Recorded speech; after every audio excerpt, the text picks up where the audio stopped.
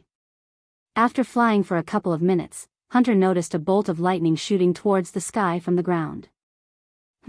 Hunter rubbed his chin before flapping his wings once again. Instead of flying away from Hunter, he noticed the golden lightning bolt approaching him. In a few blinks of an eye, Hunter and the lightning bolt met in midair. Hunter? Hunter heard a familiar voice calling by his name. Soon, the lightning bolt turned into a black-robed youngster. Ghost, Hunter grinned, looking at his fellow Earthling. Gradually, the flaming wings faded away out of existence. What the hell are you doing here? Michael asked Hunter. After exiting the ruined castle, Michael stepped into the forest when he suddenly felt a strong surge of power in the distance. To his surprise, the system urged Michael to locate the power source. He was about to leave the castle when Michael heard the thunderous roar that made the castle completely collapse. He followed the roar's direction but never expected to find Hunter Blade in the middle of the sky in a million years.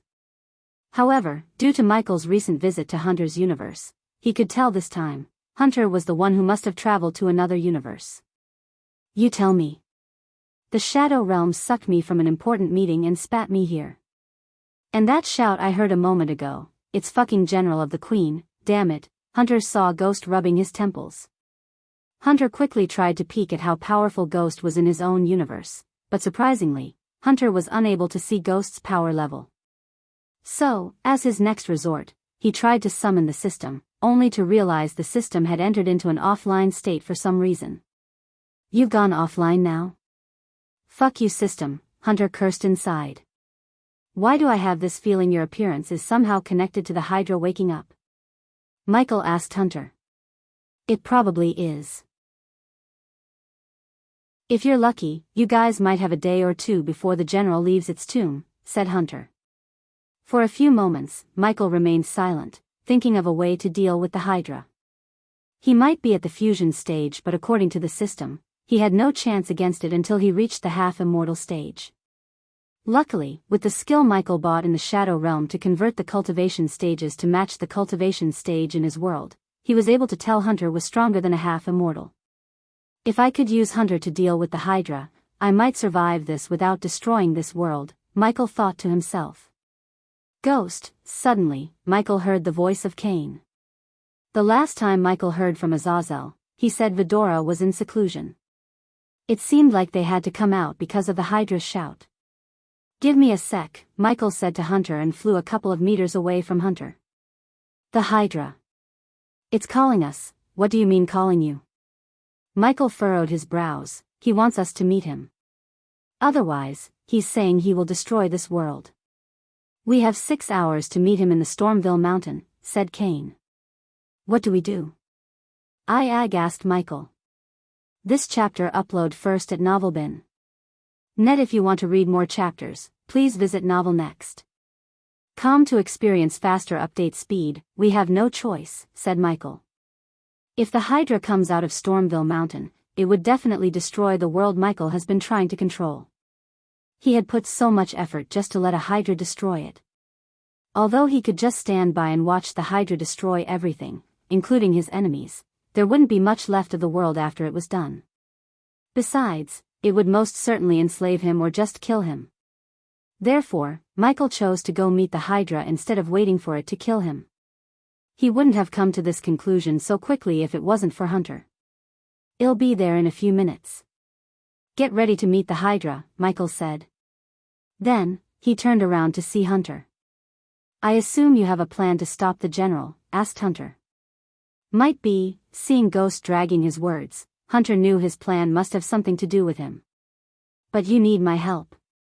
Am I right? Hunter sighed. It was Michael's bad luck that he had to ask for Hunter's help.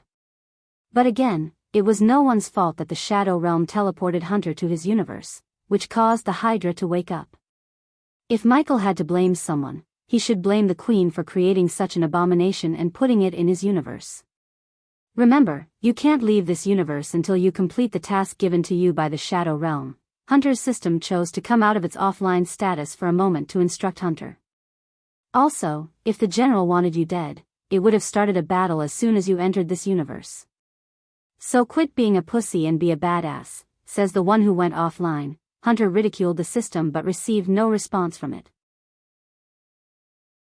Since the system itself urged him to face the general, Hunter decided to trust Ghost's plan. After all, he was the #1 assassin back on Earth. So Hunter was positive Ghost could come up with a plan that would include not dying. So what's the plan? Hunter asked Michael. Well, since we are both familiar with traveling to another universe, we know you can't get out of here until you get your task done. No shit, said Hunter. It's safe to say the Hydra has something to do with your task. So, why don't we go meet it in person? But as soon as Hunter heard Michael, he was taken aback by surprise. He furrowed his brows. You want to go meet the general? That's your plan? Michael nodded as Hunter let out a heavy sigh. Tell me you have a backup plan, asked Hunter. Michael looked at Hunter and smiled. Although Hunter looked like he was following Michael's plan, he had a plan of his own in case Michael's plan failed. After all, Hunter built a powerful criminal empire from scratch on his own. He was not stupid to follow Michael into the Hydra's den just because Michael was from Earth. On the other hand, Michael also knew Hunter must have another plan of his own. Simply put, they were using each other to finish their own tasks. Chapter 609, Meeting the Terrifying Hydra. Meeting the Terrifying Hydra. Hunter and Michael flew towards the Stormville Mountain in silence. When they saw the mountain on the horizon, Michael halted his flying. Wait a moment, Michael said. Hunter just nodded as Michael disappeared from his sight. Teleportation, Hunter muttered. While he was waiting for Ghost to return, he stared at the ominous mountain on the horizon. The mountain reminded Hunter of Mount Doom in Lord of the Rings movies. The storm clouds and flashes of lightning decorated the mountain. Stormville Mountain. A fitting name, Hunter nodded. Although he was floating far away from the mountain, he could feel the terrifying energy coming from within the mountain. He didn't like the mountain or the general residing within at all. However, Hunter had no choice. He had to deal with the general if he wanted to return to his world. Hopefully, Ghost's plan would work and avoid any calamities. Several moments later, Hunter sensed the space around him distort again. Out of the blue, Ghost appeared before him again. This time, he appeared with a 3-headed Hydra in his hand. To Hunter's surprise, he felt the same energy as the general from the little Hydra. Fuck, Iag's eyes went wide when she saw Hunter. Compared to Ghost, the new guy's energy radiations were on another level. They could tell he was most certainly stronger than any fusion stage cultivation. Nonetheless, They had no idea Hunter was at the celestial stage, above half immortal and immortal stage. Kane, Sarba, Iag, meet Hunter. Michael introduced Hunter to Vidora. Why do I sense a different kind of energy coming from you? Sarba asked. Let's deal with the Hydra first. Then, we can get acquainted, Michael interjected Vidora before they could nag Hunter. Hunter grinned at the three heads before following behind Ghost. The closer he got to the mountain, the denser the energy in the air became. Of course, he would be lying if he said he wasn't terrified of the general. And he was positive Ghost was also feeling the same. But for now, Hunter shoved any fear he had to the back of his mind and landed on the cave's mouth, leading to the mountain center. This chapter upload first at Novelbin. Net. If you want to read more chapters, please visit Novel Next. To experience faster update speed. After telling Hunter to wait, Michael didn't directly go to the dark forest to pick up Vidora. Instead, he teleported to Stormville Mountain so he could clear all the undead mining the mountain. Since Maxine was preparing for Heinberg's funeral, no one was in Stormville Mountain except them. Following Ghost, Hunter entered the dark cave.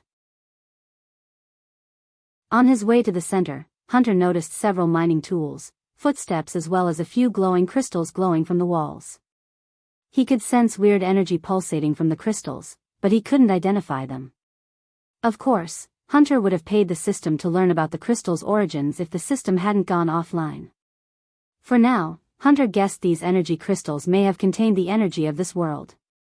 Luckily for them, the glowing blue crystals lit their path. After walking for several minutes, Hunter stepped into a spacious hall where he saw a huge red cross on a wall at the hall's end. Additionally, the words "Do not come near" were engraved onto the stone wall. He knows we are here, Hunter saw the gray head in the middle declare. You could talk to a general? Hunter asked in surprise. Not to any general but a Hydra, Michael answered instead of Vidora. So you named them after King Ghidorah, huh? Hunter smirked. As a fellow Earthling, the name Vidora sounded familiar to Hunter. I heard you named your dog Dogzilla, Michael chuckled, just to lighten the mood a bit while walking towards the cross. Hunter was about to ask Michael something when Michael placed his hand on the wall before them. Afterward, he plunged his head into the wall, slowly sliding the wall open to reveal a crack behind. As soon as Hunter saw the crack, he felt a hot gush of air, forcing him to take a few steps back. Moreover, Hunter heard a loud breathing sound. This is it, Michael took a deep breath. For a few moments, his mind went black. He wondered what might be the reason for the Hydra to summon them here. Besides, Michael hated the connection between Vidora and the Hydra. If the Hydra could communicate with Vidora anytime, it might mess up with Vidora one day. After all, Vidora was still little and weak compared to the Hydra. Hunter, on the other hand, focused more on his well-being rather than on anyone else's. As far as he was concerned, all he wanted was to get out here alive and return to his world. As Ghost squeezed through the crack, Hunter thought about destroying the Shadow Realm once and for all. No Shadow Realm, no sucking him into another universe.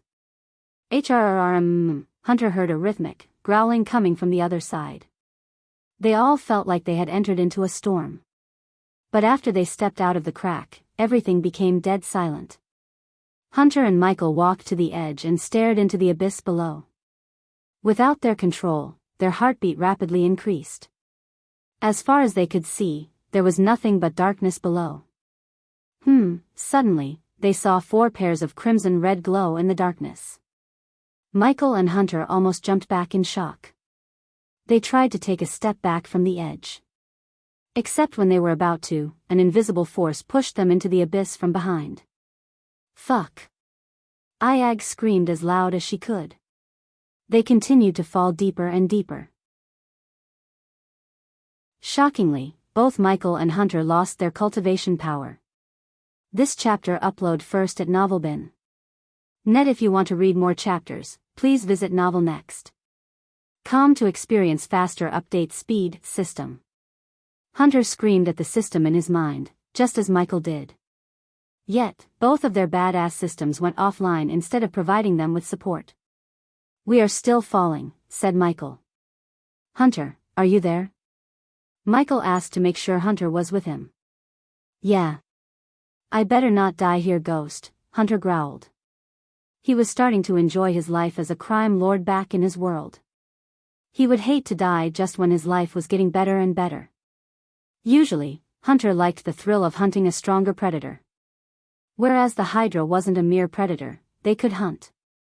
Rather, the Hydra was a world-ending calamity. We want, Michael said, although he was losing confidence. Without cultivation power, they stood no chance before the Hydra.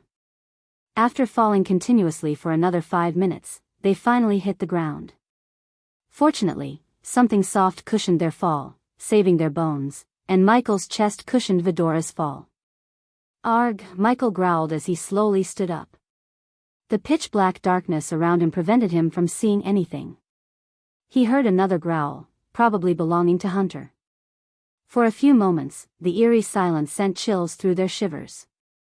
Michael listened to the surroundings closer, expecting the Hydra to show up any second. Otherworldlers, all of a sudden, a thunderous voice resonated around them. The ground literally began to tremble as a dim crimson-red light lit the abyss. In the red glow, they saw a massive object that looked like a metal tower. It took Michael a few seconds to realize that it wasn't a metal tower but a nail. While in utter shock, Michael saw Hunter slowly making his way to his side and joined him, looking upwards. Their necks began to hurt, but they simply couldn't see the Hydra's head. Instead, they could only see giant scales.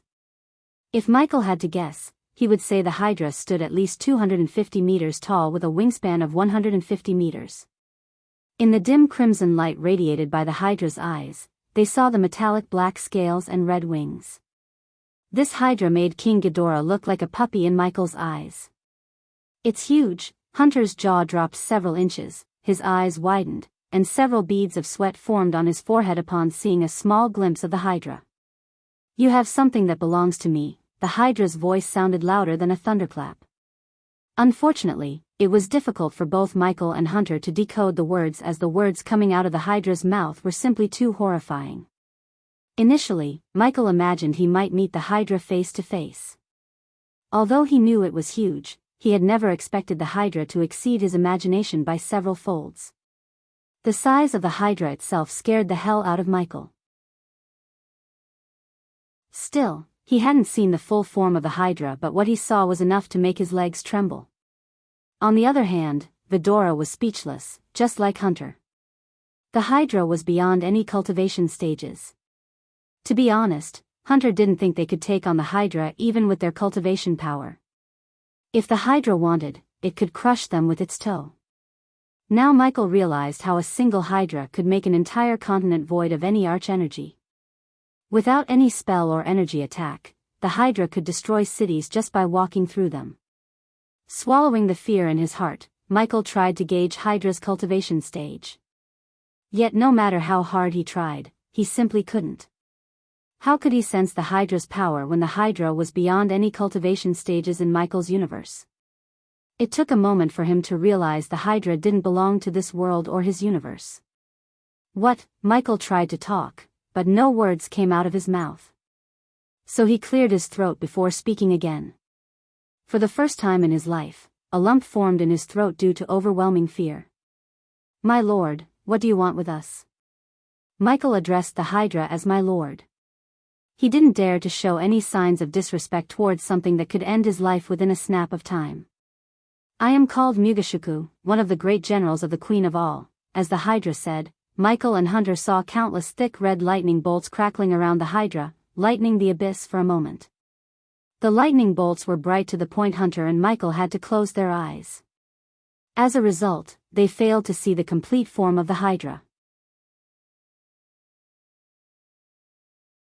Chapter 610, A Deal with the Devil. Your kind has persisted so much. Famine, wars, and even the test of time, the Hydra calmly spoke in its growling voice. However, this voice seemed slightly different than the voice before. Since Michael knew Vidora and how each head had its own voice and personality, Michael could tell the voice changed because of the different heads. There were 8 crimson red eyes, which meant unlike Vidora who had 3 heads, Mugashuku had 4 heads. Do you know why, human? Mugashuku asked Michael and Hunter. They both felt like the Hydra's been looking at them. No, Hunter doubtfully said. Because your kind adapts. You know where to bow your heads and where to raise your hand, another slightly soft voice compared to the first two voices. What do you want? Ayag raised her voice despite standing in front of a being like Mugashuku. Unlike the rest, Ayag wasn't afraid of the Hydra. But as soon as she raised her voice, Michael and Hunter wanted to grab her and shut her mouth close. Ha ha ha, to their surprise, the Hydra burst into laughter which gave Michael and Hunter a heart attack. They dropped to the ground, curled into a ball, and twitched. Hunter and Michael desperately called out their systems to teleport away or a way to escape the abyss. Stop! Ayag suddenly shouted, destroying the laugh's power completely. Finally, Hunter and Michael were able to breathe. Breathing heavily, Michael and Hunter picked themselves to their feet. This is the reason my kind was wiped out from our universe. We are not adaptive. We raise our claws at the wrong being, Mugashuko said to Vidora. Wiped out? Ayag's heart skipped a beat. Although she had never said a word, Ayag missed being with her own king. Not that Ayag didn't like the life she had with Nightmare, Gaia, and Ghost, but she wanted to meet other Hydras and visit her homeworld at least once. However, after hearing the painful voice of Mugashuku, her hope trembled. You and I are the last ones of our kind. And if your human doesn't do what I ask him to do, I will be the last one of my kind. Mugashuku's voice completely took a dark turn. The threatening voice of the Hydra literally made their bodies tense. Following the sinister words, a hot stream of breath brushed past Michael and Hunter. What do you want? Ayag asked yet again. But instead of answering her question, the Hydra slightly moved its claw as a bright light shot out from above and landed on Vidora. As soon as Michael saw the light, he tried to move away yet he failed because the light was too fast. When the bright white light disappeared, Michael and Hunter noticed a glowing rune on each head. What did you do? So many questions. Another hot air brushed past Michael and Hunter, almost burning their clothes. Thankfully, Hunter's robes were made of a special metal that protected his skin. So it could protect Hunter from a certain level of radiation and heat. This chapter upload first at Novelbin. Net. If you want to read more chapters, please visit Novel Next. Com to experience faster update speed. Well, do anything you ask of us, Hunter quickly said to Mugashuku before the Hydra decides to dispose of them. You have something I want, human. Michael saw a dim red spotlight falling on Michael.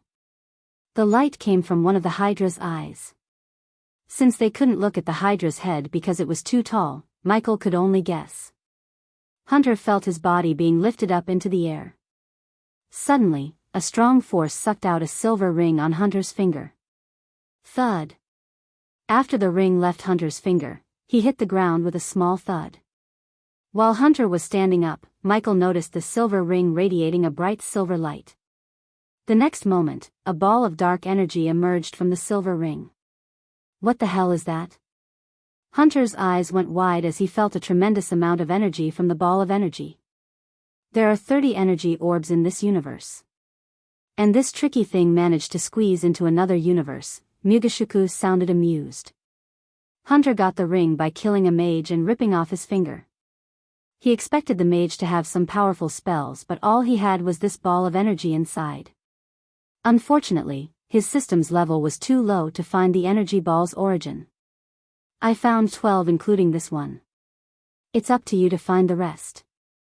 If you don't bring me at least one of these every year from now on, they'll come out of my slumber and destroy this world, Mugashuku said.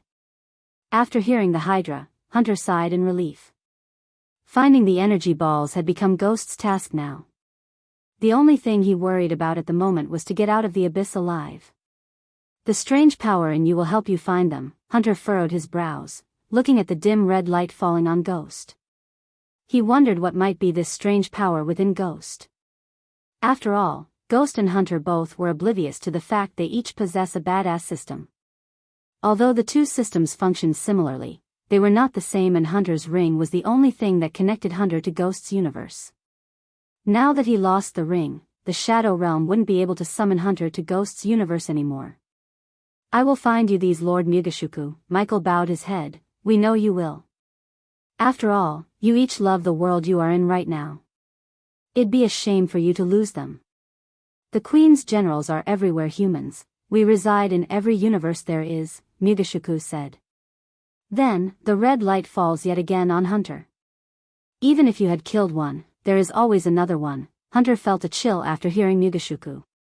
He couldn't help to wonder if there was another general in his world. Even if that was the case, Hunter would hunt it down just like before. After all, he could always get stronger with the system. One day, he might return to this world and rip the Hydra's heads off one by one just because he felt like it. But for now, Hunter remained silent without provoking the Hydra, just like Michael. Tell us about our homeworld. Sarba mustered his courage to question the Hydra. Leave. Instead of an answer, all they got was a thunderous roar from the Hydra. This voice sounded more demonic, evil, and terrifying than all the voices before. The fourth head, Michael muttered. This chapter upload first at Novelbin. Net. If you want to read more chapters, please visit novelnext.com to experience faster update speed. As the roar reverberated in the abyss, they were sucked upwards by an invisible force. Michael held on to Vidora tight, flinging higher and higher. When they reached the top, they regained their cultivation power. Phew, that's terrifying. Hunter let out a heavy breath of a sigh.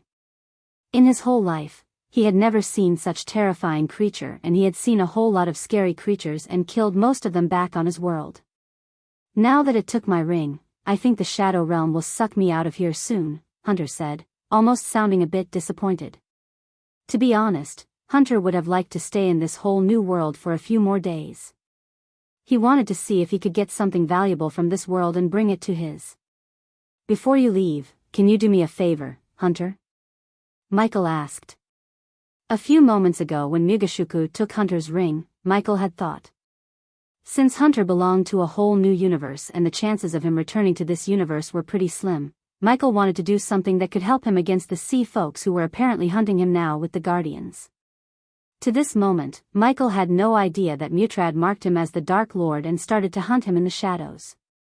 However, if Michael's plan with Hunter worked, not only it would ensure his safety, but it would also prevent anyone from suspecting him of being the Dark Lord. What's in it for me? Hunter asked. Although Ghost and he was from the same place, it wasn't Hunter's style to do something for free. After all, if Michael's universe was bad, Hunter's was the worst. How about this? With a flick of his wrist, Michael took out the black metal card with a golden lion head engraved on it that Hunter gave him when he traveled to Hunter's universe first. According to the Hunter Michael met, the card would enable Hunter to visit Michael's world if a general of the Queen broke out to destroy their world and vice versa. My calling card. Hunter remembered he gave this card to Ghost a couple of years ago. What about it? Hunter asked, looking at his calling card. I will find the Hydra asked of me, so I am not in an imminent threat. But you are. So if you do me this favor, I will travel to your world and help you kill that son of a bitch instead of breaking this card right now. Hunter gave it a thought for a couple of moments before finally agreeing to help Ghost. It wasn't because of what Ghost said, rather, it was because Hunter felt curious to see what Ghost needed his help with. As a criminal empire's head, Hunter followed his guts and curiosity to strengthen himself. He felt this might be such an opportunity. What do you need? Asked Hunter while walking towards the crack in the wall. As much as he liked to hear what Ghost has to say, he didn't want to stay near the Hydra. So he quickly squeezed through the crack to leave the abyss. Michael followed Hunter behind till they reached outside. Even then, Michael waited until they were far away from the crack. Now that he had made a deal with the Hydra, Michael somewhat felt relieved. He had to find at least one energy ball a year, so he had a maximum of 18 years of time. Instead of finding them as soon as possible, Michael would do the opposite. He would use that time to get strong enough to kill the Hydra once and for all. But for now, he needed Hunter's help to deal with the Guardians and sea folks. They walked out of the Stormville mountain as Vidora stayed silent the whole way. After hearing what the Hydra said about them being the last of their kind, Michael understood their concern. Whoosh! Whoosh! Michael and Hunter shot out to the sky as fast as they could. Only after the Stormville mountain disappeared from their sight did they stop to talk. In the mid-air, Michael looked at Hunter. "I need you to kill me," said Michael. Chapter 6:11. Overpowered Hunter hearing Ghost. Hunter was shocked. He didn't get the full meaning of Ghost's words. Fortunately, Michael explained his plan in detail. A while later, Michael and Hunter reached the outskirts of Royal Land using a teleportation scroll Michael bought from the system store. Since Hunter could disappear at any moment, Michael didn't dare to waste any time. "This armor feels weird," Hunter said, wearing Michael's Lucifer armor. Although Michael asked Hunter to wear his armor, the latter chose not to ask any questions. Instead, Hunter just hovered in the air, looking at the golden church on the horizon. Michael stared at Hunter for a few moments. The armor looked menacing and terrifying. If any weak-willed men saw the armor suddenly, there was a high possibility of them getting heart attacks. Looking at the armor's design, Hunter quickly got some ideas to enhance his own armor back in his world. "Whatever you want me to do, we must do it quickly. I can feel the Shadow Realm's pull getting stronger." Hunter's voice was grave. "Hit me with enough force to send me crashing onto the church." Michael cracked his neck, preparing to get hit by Hunter. With the energy radiation Michael felt from Hunter, he knew the latter was stronger than him. However, Michael didn't compare himself with Hunter. Time flew differently in each universe. The Hunter before him might have spent more time in his world, getting stronger than him. With enough time, Michael had no doubt he would become the strongest being in the universe. To do that, he needed to push away his current enemies. "Just don't die," Hunter grinned. Soon, a golden light coiled around Hunter's wrist, forming the silhouettes of fire-breathing dragons. Boom! In a blink of an eye, Michael felt like he had been hit by a train. Before the brain could process everything and let him feel the pain, his body went crashing into the holy church's roof. Hunter looked at the tower, crumbling down, shaking his fist. His fist went numb after hitting Ghost. It was like he hit a metal wall. Hunter wondered what kind of cultivation Ghost was doing to be that strong. Ding! Ding! Ding! The holy guards who saw the tower collapsing quickly rang the bell to alert everyone. As a result, the soldiers adorned in white radiant armor rushed out of the church. They all shot to the sky from the ground like arrows to fight Hunter, who was in the Dark Lord's armor.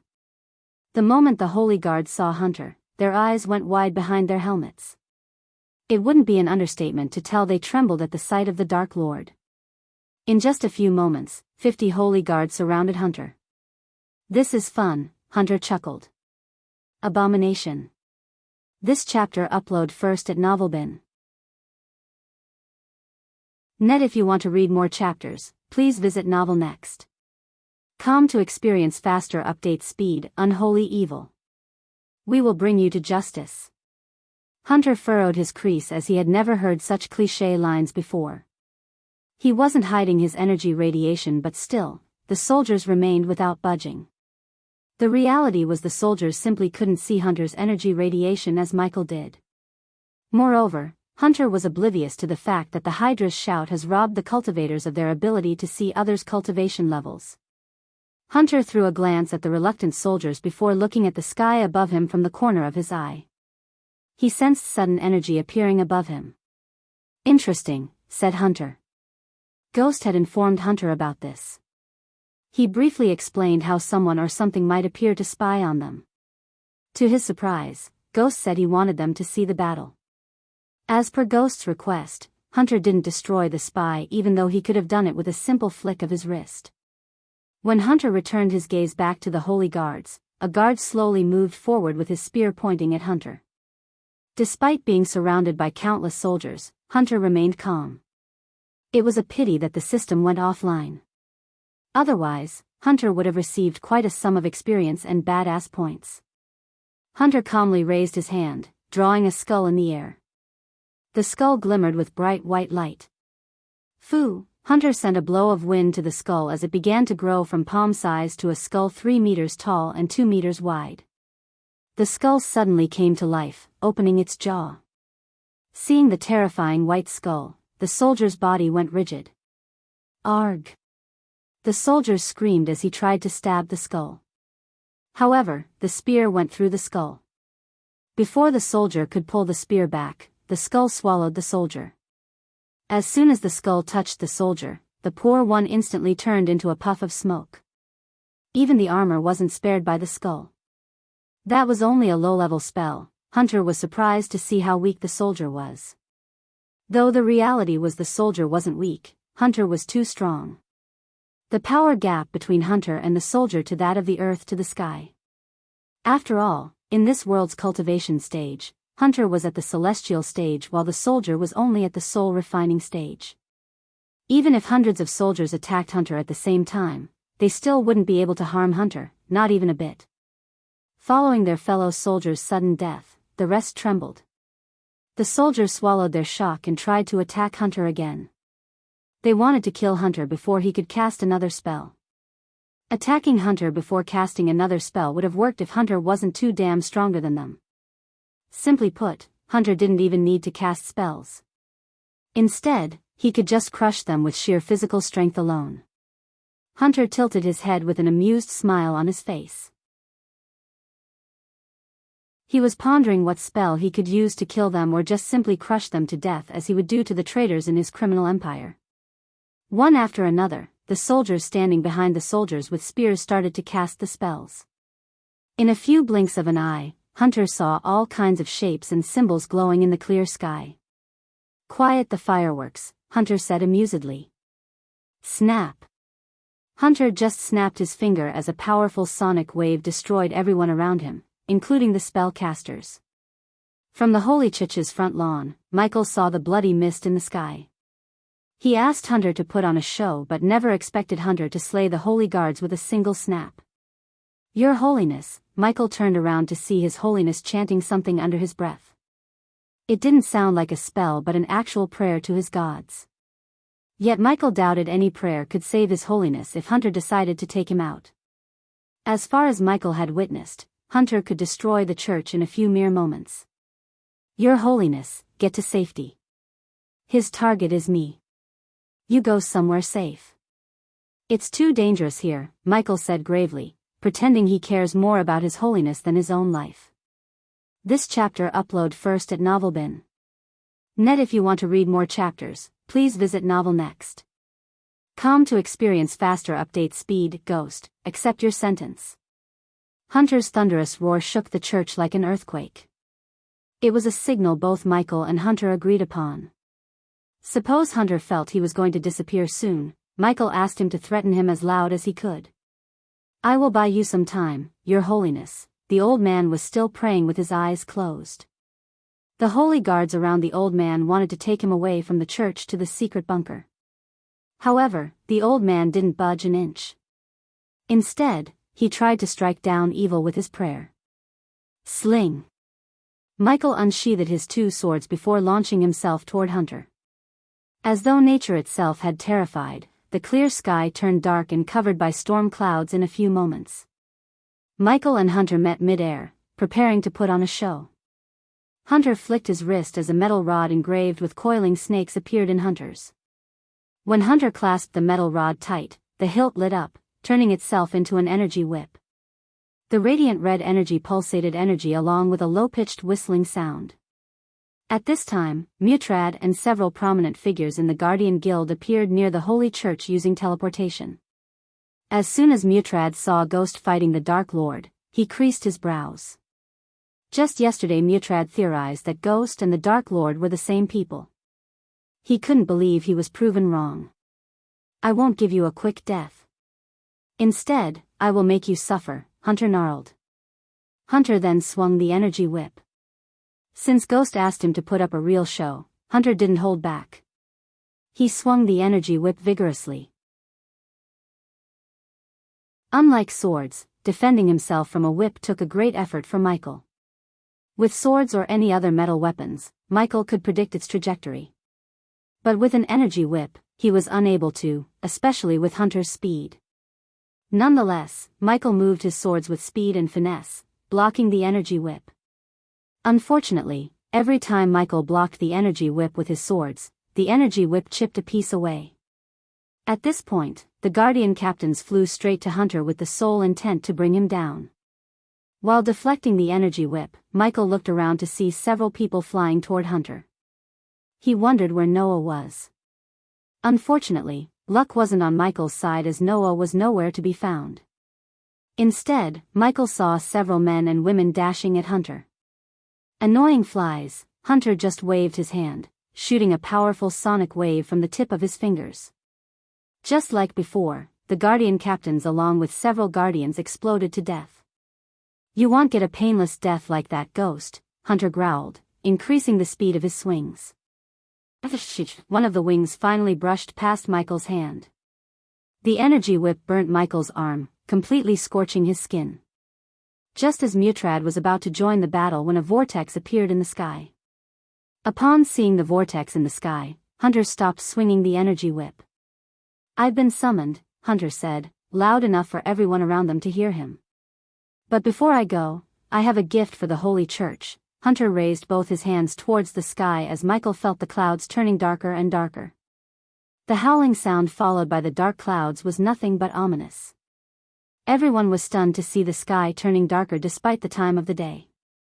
All the clouds gathered around the vortex to create an ominous storm. The next moment, a meteor slowly emerged from the storm clouds, enveloped in fire.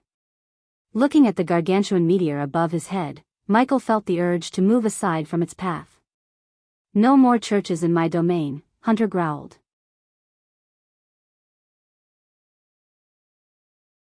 Chapter 612, Ghost is not the Dark Lord. The meteor appeared, bringing down thunderclaps and several flashes of lightning. Those who witnessed the Dark Lord casually creating a meteor trembled. Even the Guardian captains halted their steps. Hunter lowered his arms without uttering a word, letting the meteor loose towards the Holy Church. Despite the church being protected by several arrays and countless runes, they were unable to stop the meteor. According to Michael's world sense, the spell Hunter cast belonged to the legendary class. Even in Hunter's world, the meteor spell was a top-tier spell. Not every image had the mana to cast such a powerful spell. "Your Holiness."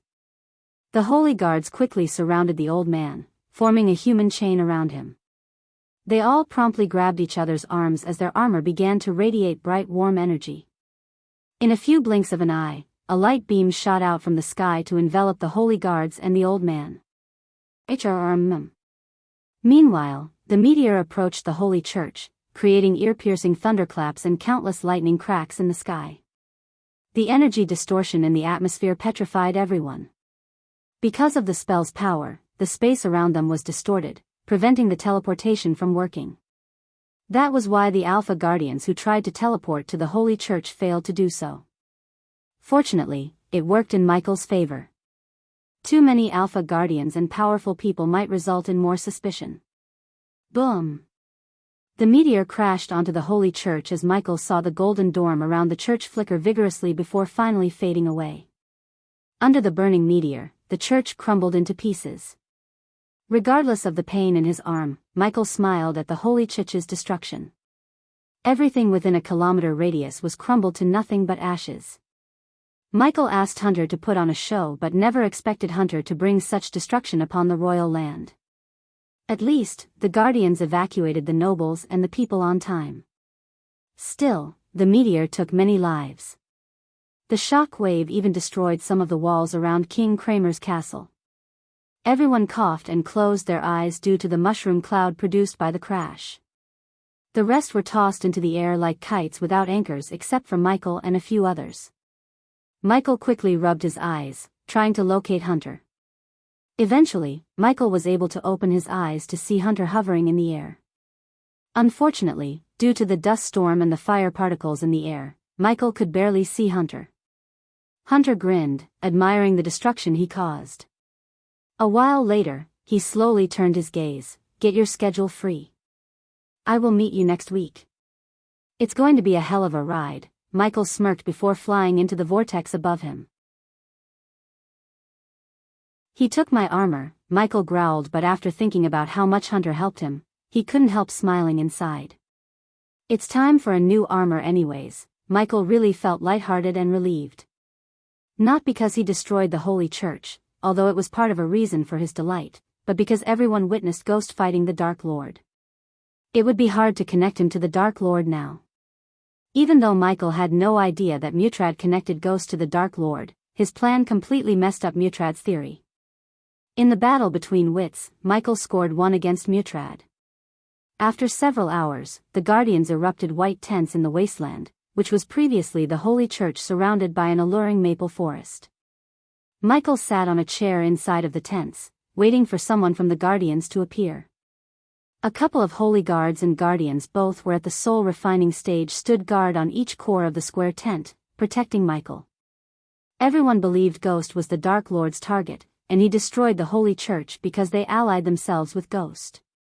While waiting, Michael drummed the table with his fingers. Eventually, Michael saw a blue-haired young man with a tiny fish tattoo on the center of his forehead entering the tent. This chapter upload first at Novelbin. Net. If you want to read more chapters, please visit Novel Next. Com to experience faster update speed. Although the youngster looked human, something about the young man made him stand out. To Michael's surprise, the young man was at the fusion stage, almost as strong as his ghost persona. Nevertheless, the Dark Lord could still crush the youngster in a few moments unless the young man possessed some sick legendary spells. "How are you feeling?" the young man asked Michael with neither a friendly nor hostile voice. "Good, I guess," Michael sighed. "Before we go further, let me introduce myself properly. I am Mutrad Halrid. I am here to investigate and catch the Dark Lord before he does more damage than he already has," Mutrad said gravely. Michael was surprised by Mutrad. He thought he would meet someone from the sea folk but never expected their meeting would happen this soon. Regardless, Michael didn't show his surprise on his face. "I hope you succeed, Lord Mutrad," Michael nodded as though he really gave his blessing to Mutrad. In reality, Michael was imagining crushing Mutrad to a bloody pulp. In a few seconds, Michael killed Mutrad in multiple ways. "Now tell me what happened before you appeared in the royal land," Mutrad asked. "Well, I was in Thera.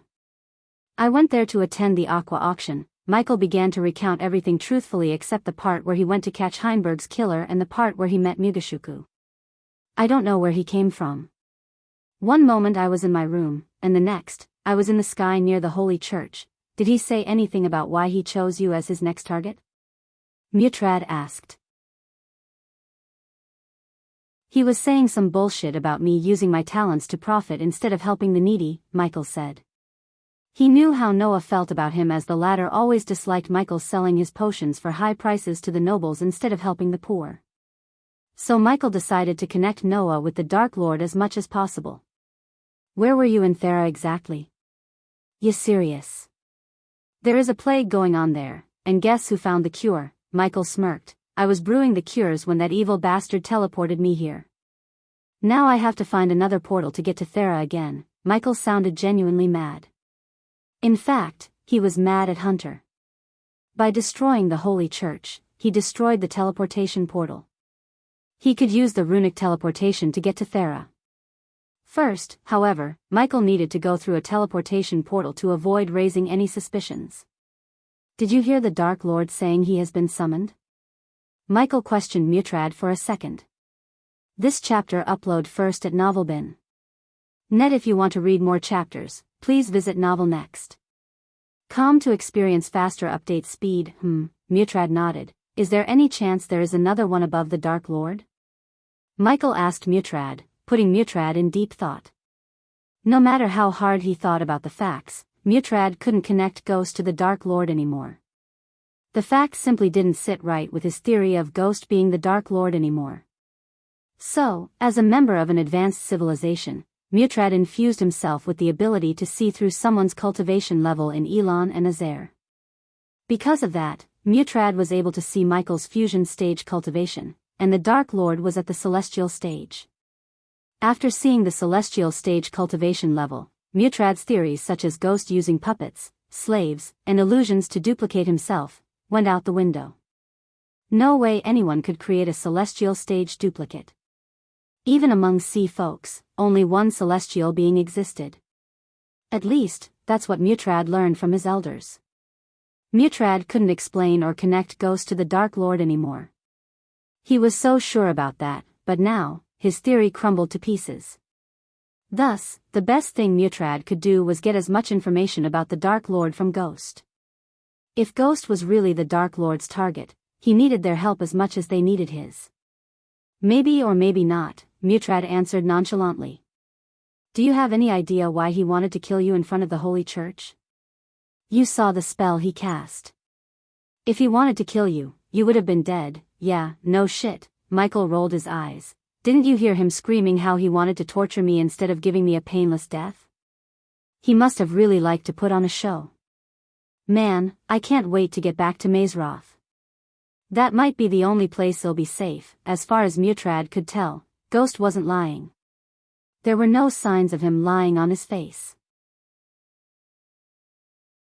Even the micro-reactions, his eye movement, and voice modulation were perfect, almost too perfect.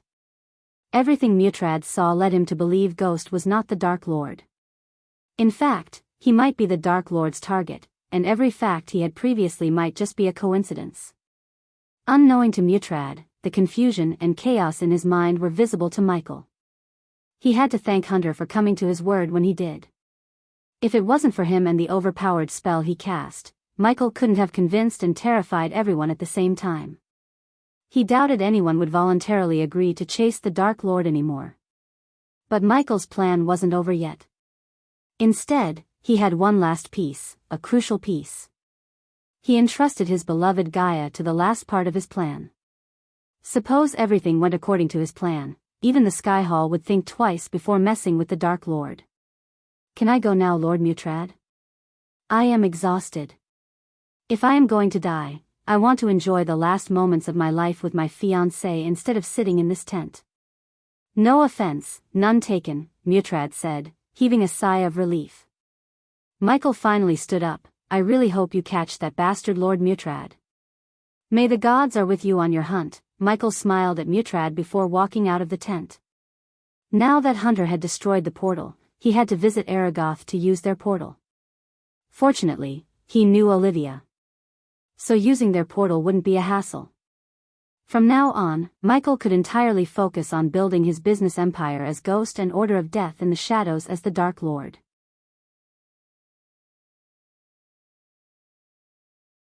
Chapter 613, Plan to subdue the Grim Reapers. Thanks to Olivia's connection, Aragoth Academy permitted Michael to use the portal for no charge. But unlike the Holy Chich's portal, Michael was teleported to the Sil-Alaris border. From there, Michael used the runic teleportation to reach Eve's castle. When Michael reached his room in Eve's castle, he saw Gaia on the bed covered in a golden light.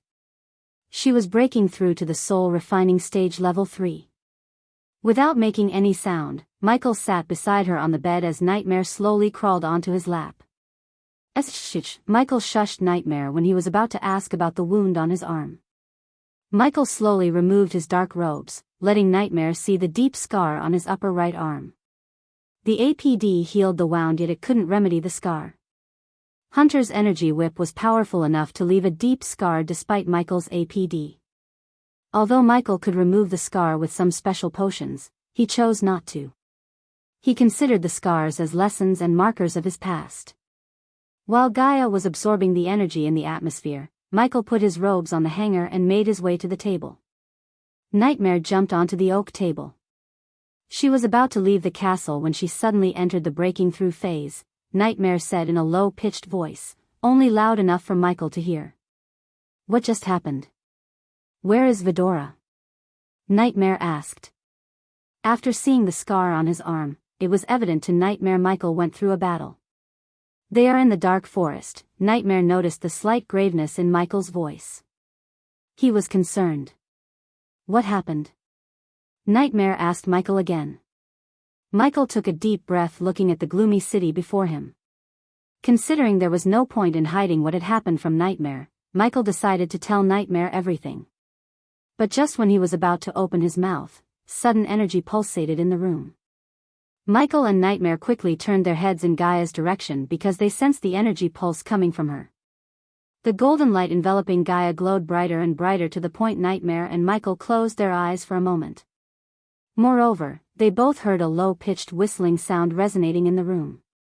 After that, the golden light glowed brighter for another 5 minutes.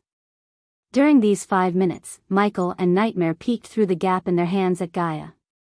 Eventually the golden light slowly lost its radiance, letting Michael and Nightmare open their eyes. When they saw Gaia, she slowly opened her eyes with a grin on her face.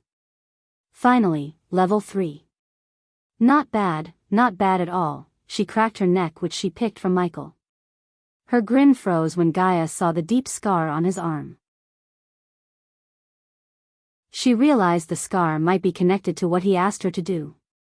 Before entering the breakthrough phase, Michael asked her to spread a rumor throughout Elan and Azair. Thus, she was about to leave for the Adventurers Guild in each continent. To spread rumors, the Adventurers Guild was the best place. This chapter upload first at Novelbin. Net. If you want to read more chapters, please visit Novel Next. Com to experience faster update speed. What the hell is that? Gaia jumped from the bed and made her way to him. Without even asking a question, she took out a healing potion and began to pour it onto the scar, hoping it would heal the scar. You know the Hydra and the Stormville Mountain, what of it? Nightmare asked. I had a brief terrifying meeting with him. As soon as Michael uttered these words, Gaia's body went rigid and Nightmare opened his eyes as wide as he could in utter shock. For a few moments, neither of them couldn't ask Michael anything. They were completely flabbergasted. Taking a deep breath, Michael began to recount everything that happened from the moment he went to the abandoned castle to meeting Mutrad without leaving a detail. Nightmare and Gaia listened to Michael in silence because they were too shocked to ask any question. Hearing Michael's description of the Hydra alone sent shivers running through their spines. After Michael finished telling them what had happened, Gaia couldn't know whether to be shocked or furious. On the one hand, General Quintus killed one of their subordinates. But, on the other hand, Michael met the Hydra with another worlder and was given a task to find some mysterious energy balls. I will let Vidora handle Quintus. After everything that happened, they need something to take their minds off, Michael said. Yes. Gaia sympathized with Vidora, especially Iag, who bragged about meeting her own kind and exploring her homeworld. However, after hearing that Vidora and Mugashuku were the last of their kind, Gaia couldn't help but pity Iag. I don't know what to say, human. At least I feel relieved that you put the blame on the otherworlder. Now no one will think you might be the Dark Lord. It would give us the breathing room we desperately need. Gaia paused for a moment and went on. I heard very little about the sea folk. But one thing I can tell you for sure, we must be cautious of them. They are the most powerful race in this world for a reason, Gaia said with a grave voice. It's better we stay as far as possible from them, Michael nodded. According to what he heard from Layla, sea folks had never entered into any great wars like the other races living on the land, which they sea folks named Upsiders. As a result, the sea folks had never lost powerful cultivators like the Upsiders. Layla told him several half-immortals and immortals still living among the sea folks. Michael wondered whether they were in the Council of Immortals or not. The Otherworlder, where is he now? Nightmare asked about Hunter. Returned to his world. I don't think he could ever come back to our world for quite some time. This is great because when we started a fake battle, I sensed something watching us. Did you sense his cultivation level? If he was able to kill soul refiners with a snap of his fingers, I don't think he was just a fusion stage cultivator. He must be stronger. Gaia creased her brows. Do you mean he was a half-immortal? Asked Nightmare. This chapter upload first at Novelbin. Net. If you want to read more chapters, please visit Novel Next. Com to experience faster update speed. Maybe he was an immortal. Gaia couldn't believe what she was saying. The humans had never seen an immortal in 1,000 years. As per the history books Nagaland had on humans had the lowest chance to reach immortality due to their lifestyles and shorter lifespans. For instance, a human at the core formation stage would live for 200 years while the other races had a typical lifespan of 400 years. Moreover, the humans' cultivation was often interrupted by bottlenecks, unlike the other races. Since the Council of Immortals rarely appeared in public, only a handful of people knew about them. Something told Michael that Hunter was stronger than even an immortal. Unfortunately, Hunter's power had been suppressed after he reached this universe. Hunter's system had to turn the celestial energy into astral energy, which Hunter used to cultivate.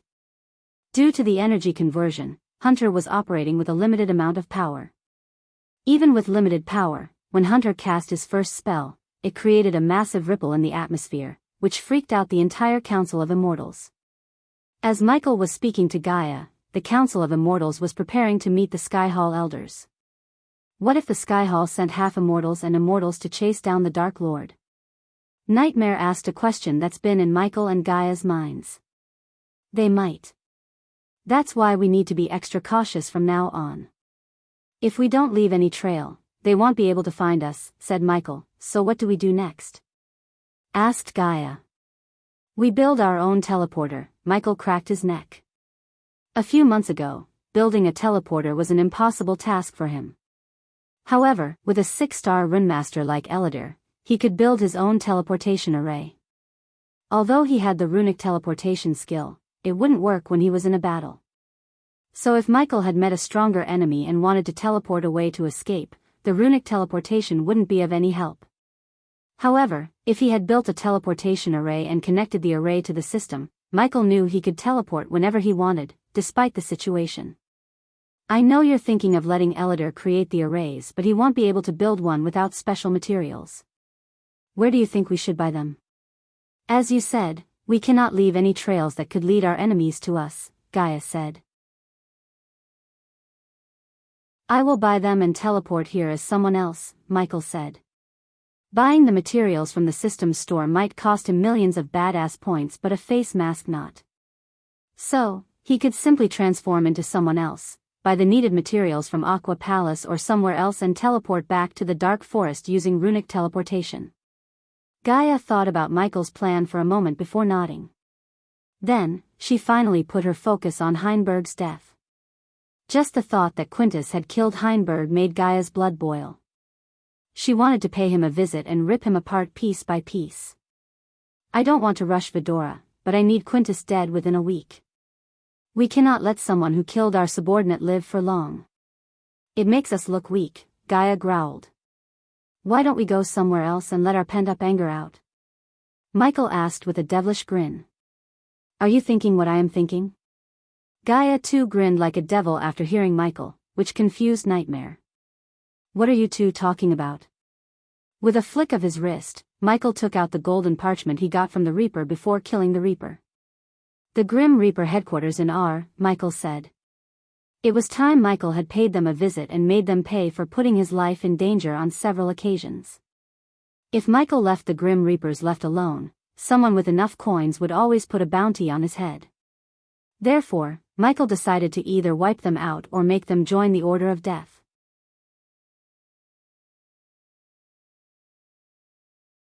Chapter 614, Visiting the Reaper's Guild. When the night blanketed the forest between Sil Allery and Thera, Michael and Gaia descended through the canopy to the thicket. They navigated through the woods. They step on dried twigs and leaves, making creaking noises. Michael focused on the environmental map to see if any Reapers were around them. But to Michael's surprise, he hadn't found a soul.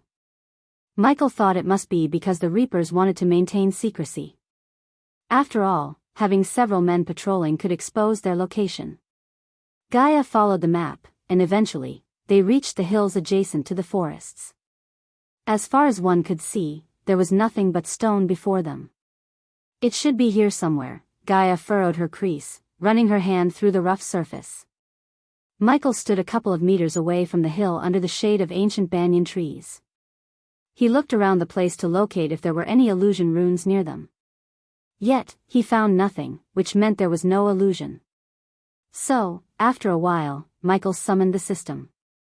System, scan the place to see if there are any hidden entrances. Since it was just a simple scam, the system only asked for 5,000 badass points.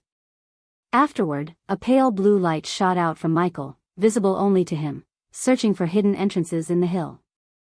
Off Kraus, Michael knew there was a possibility the Reaper had given him the wrong location.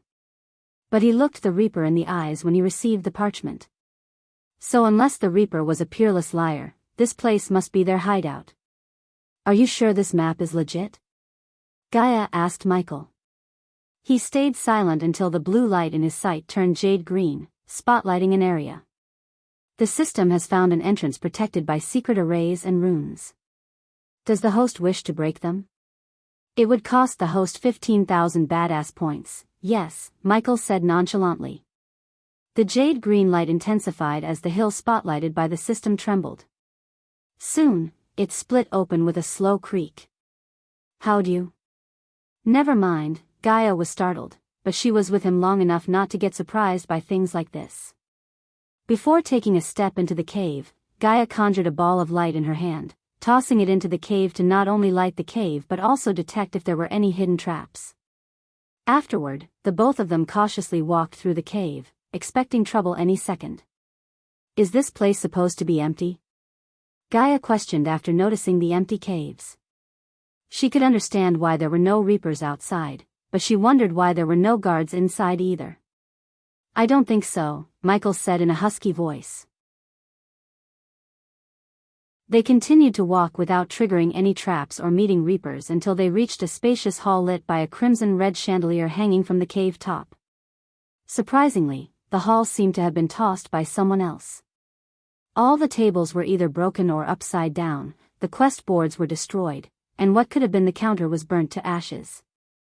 This chapter upload first at Novelbin. Net. If you want to read more chapters, please visit Novel Next. Com to experience faster update speed. This is not what I was expecting, Gaia said. She looked around instead of moving forward.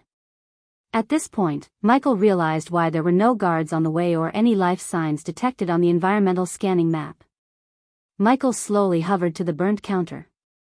He thought the Reapers Guild would be bigger than a simple hall. He was disappointed. What happened here? Did someone kill them all? If so, where are the bodies? Gaia questioned Michael while looking around the hall. When Michael reached the pile of ash, he found nothing. Still, he bent down to pick up a handful of ashes. Michael took out a portion from the system's storage before pouring the silver liquid into the ash. Since Michael was a 5-star alchemist, he brewed many potions in his free time. This potion was one of them. He used it previously to find Jack's blood trail in the forest. If someone had burnt the reapers, the potion would turn the ash red after absorbing the silver liquid. As Michael expected, the ash became red. So someone killed them all? But why and who? This place must have had a fusion stage reaper. Every Reaper Guild has one, Gaia furrowed her crease. On top of a fusion stage cultivator, she knew the guild would have had several soul-refining stage cultivators along with powerful defense arrays and runes. If this place only had one fusion stage cultivator, he must have been the one who tried to kill me back on the floating mountain. Michael tossed the ash to the ground and dusted his hands. I killed him, leaving this place with no fusion stage reaper. Michael hovered around to see if there were clues to figure out what had happened here. But he found none. Whoever killed them did a thorough job of erasing the evidence. We need to figure out whether this is connected to someone sending a reaper after you or not, Gaia said.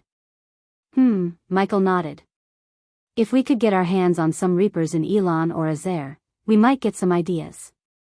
We cannot deny the possibility this might have happened because of some internal dispute. Gaia was right. Yet Michael didn't think it was the case. He needed more concrete evidence before coming to a conclusion. But one thing was for sure, he wouldn't be bothered by the reapers for some time. Let's go. Michael threw some spiders around the place before flying out of the cave. Suppose the killer or the killers returned to the cave, the spiders would catch them. After leaving the cave, Michael and Gaia flew higher and higher until they flew past the clouds. Then, they stopped to enjoy the starry sky. Lord information. He might know something about this, Michael said. That elf made his living by selling information. So if someone knew about the Reapers Guild destruction, it was him. Why waste time? Let's go there now. You can teleport us there, right? If someone asked, we could say we used some teleportation scrolls we got from some ruin. Michael agreed with Gaia. Although the scenery was too alluring, he was not in the mood to enjoy it. Instead, Michael willed the system to unequip his old Lucifer armor. Thanks to Hunter, who disappeared wearing his dark suit too, his latest armor, Michael had to wear his old one. Because of that, Michael had to forge new armor again. But this time, Michael decided to take his time and forge the armor from the materials bought from the system. To do that, Michael had to upgrade the system first, which he would do as soon as the auction was over. This chapter upload first at Novelbin. Net. If you want to read more chapters, please visit Novel Next. Com to experience faster update speed. When Michael appeared behind a tavern in Sarton, it was already midnight. The streets were empty, blanketed with a tiny layer of whiteness. The snowflakes rained down upon them, making the night colder and prettier too. Since Michael and Gaia visited Lord Information a couple of times, they knew the way to Mary's Flower, where Lord Information resides. The streets were void of any light except fireflies which illuminated the road and the falling snow specks. Michael and Gaia walked the paved streets under the embrace of darkness until they saw the brightly lit Mary's Flower shop. Even at this hour, the shop was brightened by 2 street lamps and a glowing blue rub atop the roses. Cling! Michael pushed open the door, ringing a bell attached to the door. Welcome to Mary's Flowers, the same brown-haired girl from before greeted Michael and Gaia with a bright smile. Can we meet Lord Information? It's kind of an urgent matter, Michael said. Send them in. Michael heard Lord Information's voice resonate in the room. They both followed the girl to one of the glass racks filled with rose bouquets. Sliding the glass door, the girl pulled the bouquet in the center just like before. After entering the room, Michael saw Lord Information sitting behind the oak table with a tall stack of parchments. He had enough parchments to bury a grown man underneath. The candlelight illuminated the elf's fatigued face. You traveled very fast from Royal Land to Thera and Thera to here, Lord Information surprised Michael and Gaia. To be honest, even Michael was freaked out by Lord Information's extent of reach. Michael thought he only operated in Elon and Azair. Now he realized R wasn't out of his reach either. After Michael and Gaia took their seats before Lord Information, he closed the parchment he was reading and turned his gaze towards them. So how may I help you? Asked Lord Information. Someone has put a bounty on my head again, Lord Information. I need to know who, and as usual, am willing to pay any price for that information, said Michael, leaning back on his chair. We also need the Reaper's Guild locations, asked Gaia. Lord Information had never been concerned about what his clients would do with the information provided by him. His clients valued privacy. So Gaia knew whatever she asked would strictly stay between them. I have 2 kinds of information to provide you. First one, you will get for 100,000 coins. The second one will not cost you coins, but I require something else. But, of course, the second one is very valuable and might give you some answers, Lord Information said to Michael as though he was expecting Ghost to inquire about the Reaper's Guild. It's a long day, Lord Information. So hit me straight with what you require, Michael said, deeply exhaling. With a nod, Lord Information flicked his wrist as several alchemy ingredients materialized on the table along with an old worn-out parchment. Let me guess, you want me to refine a pill or a potion for you using these? Michael asked, looking at all the alchemy ingredients on the table. Although it seemed like a simple task, both Michael and Gaia knew Lord Information wouldn't have asked for this instead of coins if it was an easy task. However, Michael could refine any pill or potion within a 5-star alchemist's domain. The pill requires to be concocted within 3 minutes. Master Ghost, 3 minutes? Gaia furrowed her brows. By looking at the ingredients and the parchment, Gaia was sure it was some ancient recipe that required ultimate skills. Not that she doubted Michael, but 3 minutes seemed too little.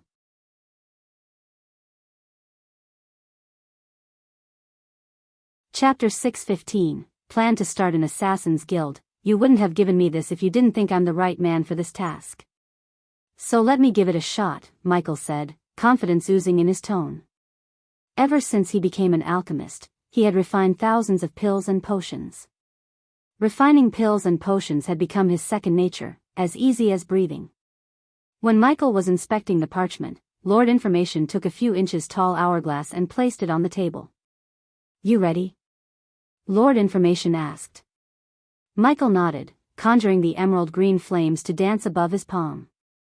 Your time starts now. Lord Information put the hourglass upside down, letting the sand from one side slowly rain down. Regardless of the short time he had to finish, Michael remained calm. Because the calmer he was, the more focus he could put on the task at hand. He focused like a hawk, throwing one ingredient after another into the flame. Sitting beside Michael with one leg atop another, Gaia heard the ingredients crackle in the flame. The gentle warmth from the flames blankets her like a motherly hug, protecting her from the chillness in the air. Every time she exhaled, she could see her breath. It was that cold inside the room due to the coming winter. Little by little, the sand grew taller inside the hourglass. Finally, almost half the sand had fallen down from the top when 12 dark purple beads hovered above the jade-green flames. Lord Information had seen several top alchemists in R try and fail at what Michael had just done. Bluntly speaking, the elf was terrified of Michael's ability. Even among the orcs who had a natural talent for alchemy, there was no one like the human before him. Lord Information knew with time, Ghost would become the top dog in the alchemy world. Gaia and Lord Information remained without speaking a word, fearing if they did, it might break his focus. After the beads had formed above the flames, Michael willed the flames to disappear before pulling his arms together. As though the beads were connected to his hands, they slowly pulled towards each other. The beads then gradually merged together, forming a hand-sized ball, and then condensed into a sparkling purple pill in the air. Finished in roughly 2 minutes, Michael said with a smirk. Lord Information stared at the pill while inhaling the sweet aroma coming from the pill. It turned the musty paper-smelling air aromatic. As you wanted, 90% pure pill. Now it's time to fulfill your part of the bargain, Lord Information. Lord Information examined the pill until he placed it in a wooden box cushioned with red cloth inside. After that, Lord Information opened up a drawer on the table. Michael and Gaia heard some ruffling as though the elf was rummaging through some parchments. Then, he eventually took out a parchment made of red paper. However, the elf didn't hand it over to Michael. Instead, he opened it up to read it himself. The Grim Reapers are no more, Lord Information said nonchalantly. What? Gaia furrowed her crease. She could swear she had just heard the elf say the Grim Reapers are no more. This chapter upload first at Novelbin. Net. If you want to read more chapters, please visit Novel Next. Com to experience faster update speed, that's right. They were all wiped out last night. If you go to their headquarters, you will find nothing but ruins, Lord Information stated. Lord Information looked up from the parchment to see Ghost's reaction. As expected, Ghost had dark lines on his forehead. It's definitely connected. Whoever sent a Reaper after me killed the others to wipe out the evidence. But who and why? Michael questioned himself. At least you won't have to worry about the Reapers anymore. After all, no guild, no contracts. Michael's train of thought got interrupted by Lord Information. After hearing Lord Information, Michael had no intention to go to their guild locations because he knew he wouldn't find anything. Whoever wiped them out was nothing but thorough. It would be a waste of time to go check the ruins. Lord Information hadn't built his empire by giving false or unverified information to his clients. Besides, Michael had to brew more cures for the plague instead of wasting his time. Thank you, Lord Information. Michael stood up since he had nothing more to ask of the elf. Here is a piece of free information, Master Ghost. Isn't all rainbows and butterflies, Lord Information said as Michael nodded before leaving the elf to his works. What the hell was that? Gaia exclaimed as soon as they walked out of Mary's flower shop. The Grim Reapers are no more. I don't think it's a coincidence someone sent a fusion stage Reaper after you and the Reapers Guild suddenly got wiped out from existence. Gaia's voice was grave. It's not, said Michael calmly. I'm telling you, human. I have a bad feeling about this. It's like someone is stalking us. Gaia took a deep breath. Michael, on the other hand, stayed calm as always. Just making everyone think Hunter was the Dark Lord took tremendous pressure off his shoulder. Without this pressure, Michael was able to plan and see things more clearly. Whoever wiped out the Reapers did us a favor. As the elf said, now no one can put a bounty on our heads. It's a pity we couldn't swallow the Grim Reapers into our organization. But it paves the way to something greater, something I'm best at, Michael grinned. Looking at the bright grin on his face, Gaia was taken aback by surprise. His smile was like that of a kid who received a brand new toy he had wanted for a long time. The smile wiped away the worries in Gaia's heart as it always did. Okay. You're clearly planning something. Tell me what it is? Gaia asked. Isn't it obvious, my dear Snakey? Michael pinched her cheek hard enough to turn her cheeks red. This chapter upload first at Novelbin. Net if you want to read more chapters, please visit Novel Next. To experience faster update speed, we are going to start our own assassin guild, Michael smirked. After finding out about the sea folks' arrival, Michael knew he needed to further strengthen the might of his army. He knew the nature of these cultivators. Sooner or later, they would try to control the Upsiders so they could be more powerful. As far as he was concerned, they just used the Dark Lord as an excuse to step into their world. He couldn't care less about the sea folk for now. However, since they were set on finding the Dark Lord, he would fight back. That was his resolve. To his glee, he received a new opportunity to increase his power. At the moment, General Quintus was walking through a dark cave. He used an oil torch to light the path in front of him. There was something odd about the cave. Quintus couldn't describe the feeling, but it was there. If he had to, he would describe the cave as a nest of evil. Even a war veteran like Quintus shivered, taking steps forward. Eventually, after walking for almost 15 minutes without any guards or weapons, Quintus reached a stone door. He took a deep breath before knocking on the stone door 3 times. The door slowly creaked open, revealing a dark room lit with red orbs on the walls. Quintus twitched his nose, trying to prevent the putrid smell in the air from entering his nostrils. He looked around to locate the master of this place. Instead, he only found steel tables with bloody knives, blood stains on the walls, and a few pieces of flesh. The place reminded Quintus of some butcher shops. Only they butchered humans instead of cattle. Quintus made a fortune sending slaves and orphans to this place. Quintus feared nothing, no war or no famine could make him shudder except his employer.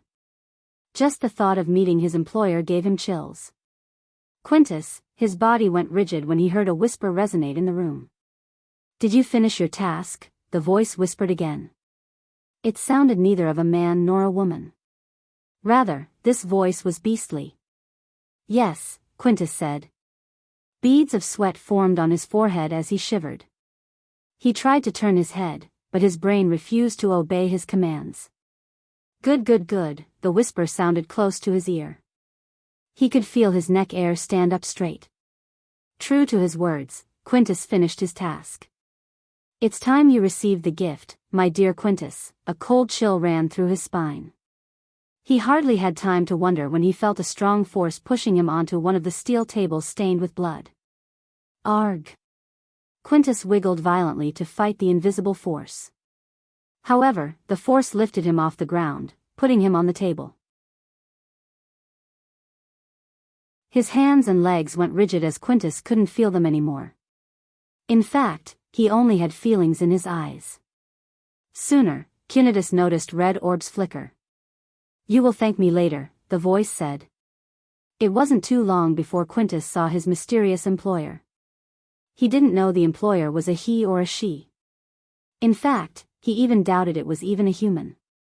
The figure that appeared in his sight had a humanoid shape, approximately 3 meters tall, and was covered in dark hooded cloaks, making them closely resemble spirits. The face was barely visible due to the cloak. Whatever Quintus saw was grayed and decayed, looking like a decomposing corpse. Its breath smelled putrid, like blood and poison. Quintus tried to move his body only to fail. Except for his eyes, he couldn't move an inch of his body. You rattled the death's cage, the creature whispered, gliding in the air around Quintus. This meeting was supposed to be an exchange. He was supposed to show the bloody blade that took Heinberg's life and receive the said gold coins in exchange. But, not in a million years Quintus thought he would end up on this torture table. Only the gift can save you now. The figure touched Quintus with its slimy-looking grayish hand. He felt a bone-chilling coldness throughout his body when it touched his skin. Eeg! Quintus gasped for air as his eyes suddenly turned as white as pure snowflakes. The creature slowly glided over Quintus' head, running its cold nails through his neck. Then, suddenly, it lunged his teeth at Quintus' neck. Blood sprayed out of his neck as the creature sunk its teeth deep into his neck. His entire body started to shake. Little by little, veins popped out from Quintus' skin. In just a few moments, Quintus opened his mouth, revealing his canine tooth slowly, taking the shape of vampire fangs. The novel will be updated first on this website. Come back and continue reading tomorrow, everyone. The novel will be updated first on this website. Come back and continue reading tomorrow, everyone.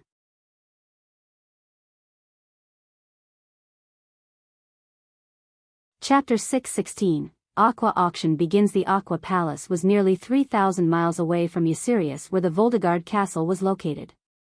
Normally it would take 3 to 4 days for a cultivator to reach the Aqua Palace. Since Eve was accompanying Michael with the 4 soul refining stage protectors, Michael, Gaia, and Nightmare flew to the Aqua Palace instead of simply teleporting. During these 3 days, Michael had a very peaceful life. He talked to Eve about the elves, how they operated, and the power dynamic in R. Michael brewed the cures to stockpile them whenever they stopped flying and erupted camps to rest. In order to avoid raising the Empress' attention, the rival families simply chose to ignore the Voldegards until the auction ends. Eventually, when the clouds covered the morning sun, hardly letting pass any sunrays, Michael and the rest arrived at the Aqua Palace. The people on the island gradually increased as more and more people arrived at the island by luxurious ships, airships, and simply flying like Michael. At the island, dozens of soldiers clad in metal armor along with cultivators wearing simple mage robes stood vigilantly to maintain order. Anyone who entered the city had to hand over 10,000 coins as the entry fee. Only in this way could they enter the Aqua Palace without being thrown out by the guards. The Aqua Palace didn't offer VIP cards to many but only to prestigious and powerful people. Every time an auction begins, the soldiers were informed about the VIP card holders so they could provide the utmost respect and excellent service. Because of that, the soldiers instantly recognized Eve and allowed them to fly directly to the entrance instead of walking like the rest. Although the nobles who witnessed the special treatment felt annoyed, they didn't dare to question the guards, which was equivalent to questioning the Aqua Palace itself. It wasn't an understatement to say that Aqua Palace ran the auction with an iron fist. Any hiccups to the auction would directly result in the guards' termination. Sometimes they would lose jobs and sometimes they would lose their lives. Hence, the guards watched everyone like hawks. After entering the palace, they saw glowing arrows in the air, leading the VIP guests towards their allocated rooms. A few people threw shocked glances at Eve, but she ignored everyone. Michael noticed there wasn't a single one who greeted Eve with a friendly smile. In fact, they didn't even bother to glance at Nightmare or Michael. Since Michael and the group arrived at the palace early, they didn't meet other VIP guests on their way to the second floor. Because of Eve and her connection, the auction token he received from the Alchemy Guild became a waste. Instead of using his token, he could now use Eve's VIP card to bid on the items. After taking their seats on the comfy sofas, Michael stared at the stadium outside. It reminded him of the football stadiums on the Earth. Only this was several times bigger and grander than them. They all witnessed the stadium getting filled with people rapidly in silence. Michael was actually shocked to see the thousands of nobles in one place. He knew the Aqua Palace must have earned millions just by the entry fee alone. It took the stadium an hour to get completely packed with people. The atmosphere outside was like a beehive, but inside, they didn't hear a word. The VIP rooms had special runes that filtered most of the undistinguishable chit-chatter to prove a serene environment for the VIPs. This chapter upload first at Novelbin. Net. If you want to read more chapters, please visit Novel Next. Calm to experience faster update speed. Looking at the auction house, a sense of nostalgia hit Michael. It wasn't long ago when he visited the Phoenix Manor to attend an auction. At that time, he wasn't even a core formation cultivator. He remembered how he bought a teleportation scroll to escape Lord Julius. But now that he thought about everything, he couldn't help smiling. In just 18 months, he went from running away from an auction to getting VIP treatment from the biggest auction houses in the world. Outside the Aqua Palace, many nobles gathered outside in a long line to enter the auction house. As time went by, several luxurious airships appeared above the island. One of them was painted in crimson, red and black. If Michael was outside, he would compare the airship with the Zeppelin. But again, he would be more furious than curious. Because the ship had the emblem of Kingdom Wuxia. Several figures clad in fiery robes flew out of the Zeppelin and directly entered the palace from above. Just like Michael and his group, they followed the arrows to reach their VIP rooms. Without having an idea that his sworn enemies were sitting next to his room, Michael sat on the sofa, enjoying the orange juice offered by the Aqua Palace with Eve, Gaia, and Nightmare. At the moment, the stadium was completely packed with people, including the VIP rooms. The Aqua Palace's marketing caused the auction to be one of the biggest auctions in the last decade. Because Michael spent his time brewing potions and Gaia spent her time cultivating, they didn't know much about the items which were to appear in the auction. They would have bothered to care if they had enough coins to afford the items. But, as far as they were concerned, they would be lucky to buy something in the auction for the coins they had. After all, 20 million was pocket change for the nobles and VIPs in R. "How much do you think we will make by auctioning the cure?" asked Nightmare, breaking the silence in the room. 0 coins, Gaia sighed. Although they traded the cure for promotion, she still felt terrible about losing all those coins. "Okay, let me rephrase my question. How much do you think our cure will go for?" asked Nightmare. 5 million, simple. Gaia didn't even take a few seconds to think about it. She could bet on her life that the cure would go for at least 5 million gold coins. There was not a shred of doubt in her mind the nobles would buy the cure just to study it so they could mass-produce it for themselves. 5 million? I think it would go for more. Especially now the molten plague has spread to the nearby kingdoms, said Eve. Eve still was in shock at what Filvander and his family had done to her.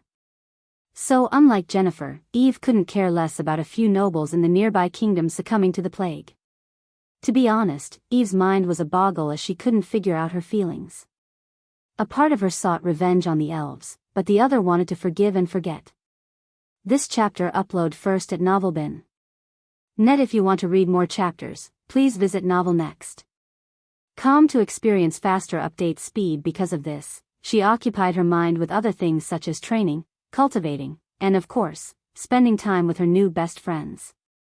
With Michael and Gaia's guidance, Eve had already begun to come up with ideas to lead the Voldegards better than her father. However, almost 60% of the remaining elders supported Jennifer, but fortunately, she rejected the offer to lead the family without a single thought. Moreover, she named Eve as the better suited to lead the family, not her. Michael was glad Jennifer didn't turn out to be yet another cringe girl who would eventually end up as his enemy. Although Jennifer disliked the idea of waiting till the molten plague spread across the continent, she didn't question Michael or Gaia. On the contrary, despite everything, Jennifer felt grateful to them. If it wasn't for Ghost, she wouldn't be alive to complain. Good, Gaia grinned. I would be more glad if the Empress herself got sick with the plague, Gaia thought to herself but didn't dare to speak these words out loud. On the other hand, Michael wondered whether the Thusians would attend the auction or not. After all, they were at war with many kingdoms at once. To this moment, he had no idea that several elders and a minister in Thusia were sitting just next door, having quite a chat with some elders. What's taking them so long? Nightmare couldn't help asking after looking at the crowded stadium. There wasn't a single seat left empty, but still, they didn't start the auction. So Nightmare wondered what was keeping the Aqua Palace from starting the auction. He particularly looked at Eve for an answer, but she had none. But when she was about to say she didn't know the reason, they all had a thunderclap resonating throughout the arena. The entire stadium became death silent following the thunderclap. They all looked around to see what was happening.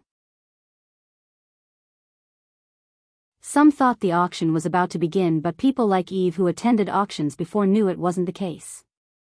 A few seconds later, a bright golden light appeared from the sky and landed right in the stadium center. The bright golden light radiated a warmth that everyone in the stadium, including Michael, felt. Because of his X-ray vision, Michael was able to see a man standing in the golden light. To Michael's surprise, the man was also a fusion stage cultivator who was just one level away from reaching the half-immortal stage. Michael slightly moved forward, focusing on the man. Whoever it was, the man loved theatrics. He could have entered the place through the VIP channel, but he chose to enter through the open space above the stadium. The man loved heroic entrances. The golden light enveloped the man for another minute or two until it gradually faded away. Only then could everyone see the man who had just arrived. "It's the Golden Prince," someone from the crowd shouted without realizing the stadium had grown silent.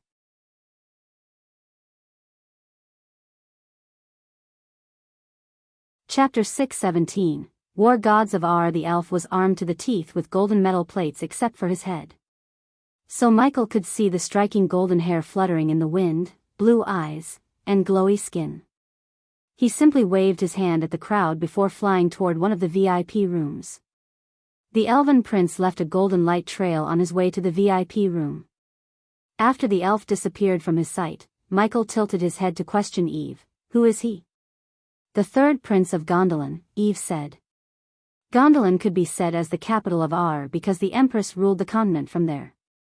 Although the dwarves never recognized the Empress' authority, the dwarves avoided messing with the Empress. Why? Because the dwarves were afraid of the princes. The 6 princes of Ar were collectively called the War Gods for a reason. Each of the War Gods was powerful enough to topple any kingdom that threatens Gondolin to the ground single-handedly. A war god, Gaia rolled her eyes when she heard Eve. They didn't deserve the name War God. If someone did, it was Michael. The reason why the princes were so powerful was they all had not one but several legendary spells in their arsenal. In addition, their weapons also belonged to the legendary class, which was enhanced by powerful runes. Therefore, although they were at the fusion stage, they were several times more powerful than any fusion stage cultivator. In case Michael had everything they had, he would be unstoppable. A war god? Fancy name, said Michael, making Eve quickly shut his mouth with her hand. When they heard Michael, the soul refiners' faces turned pale as a white sheet. Not a single one in Ar wasn't afraid of the war gods. Michael looked at everyone to realize he was a big deal in Ar. Don't speak ill of them. In fact, don't speak about them at all, said Eve. Why? Michael asked since he didn't know a thing about a war god. As far as he could guess, they were some kind of generals in the Empress army. He wasn't wrong though, but they were not simply generals, each of them was a one-man army who had been protecting Gondolin for centuries. Because they could kill you and no one can do anything about it, Eve said with a grave tone which only made Michael more curious. Interesting, Michael dragged his voice. Deep down, Michael wanted to know more about this war god. Forming an alliance with a powerful figure such as the elf might benefit him in the long run. After the war god settled into his room, the people began to murmur with each other. In a few minutes, they became as loud as before. 10 minutes later, a deafening bell rang throughout the arena. The arena became deadly silent yet again as everyone saw an old man in gray robes slowly descend from the sky. The old man was a soul refining stage level 7. He had neatly combed hair with a black goatee. Under everyone's curious gazes, the old man landed in the arena's center. After the old man landed on the neatly pruned grass field, he coughed a few times, clearing his throat. This chapter upload first at Novelbin. Net. If you want to read more chapters, please visit Novel Next. Com to experience faster update speed. Welcome to the annual prestigious Aqua auction. I am the auctioneer Rixton Bash for today's auction. Many of you might know the rules of the auction, but I will go through the rules again for the newcomers. Michael took a long sip of the orange juice and put the empty glass on the table before him. Afterward, Michael rested his legs on the table as the old man began to recite the rules and regulations. Every item in the auction is examined and verified for its authenticity by the best people in Aqua Palace. So rest assured, you won't be scammed, Rixton said, pausing for a moment. Only the bidding token holders and VIPs can bid for an item. Every bid must be made in gold coins. Other currencies such as silver coins, antique items, and ores won't be accepted. Aqua Palace also kindly requests the audience to enjoy the auction without making too much of a ruckus. It sounded more of a threat than a request in Michael's ears. After successfully winning the bid, you will be contacted by one of our employees. You can either choose to pay the price and take the item immediately or pay later at the end of the day. The auction will last for 3 days and battles are strictly forbidden on the Aqua Palace grounds. Rixton's grave voice reverberated through the arena. Knowing the Aqua Palace, none dared to break the rules. After all, the Aqua Palace was owned by the Arctic Hall and the Empress. Well, the rules have already been finished. I think everyone is very clear in mind. Michael was disappointed and surprised at the same time. He expected Rixton to inform them about giving the buyers some protection, but he said nothing about it. What if someone decided to steal the item after one leaves the island? If you don't have the power to hold on to your items, then you don't deserve it. That's an unwritten rule in aqua auctions, Gaia said nonchalantly. That's unfair, Nightmare sighed, feeling disappointed by the Aqua Palace. Even Michael was disappointed too. A prestigious auction like the Aqua auction should provide the buyers some security until they reach their destination.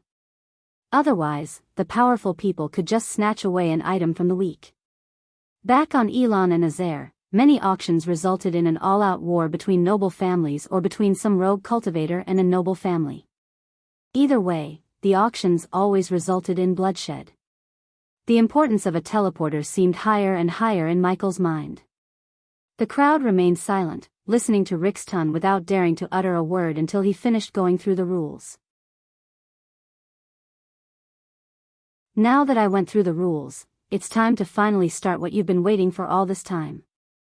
Let the annual Aqua auction begin. The crowd erupted into cheers as soon as the crowd heard Rixton's thunderous shout. Only a small percentage possessed a bidding token to bid on items among the thousands of people.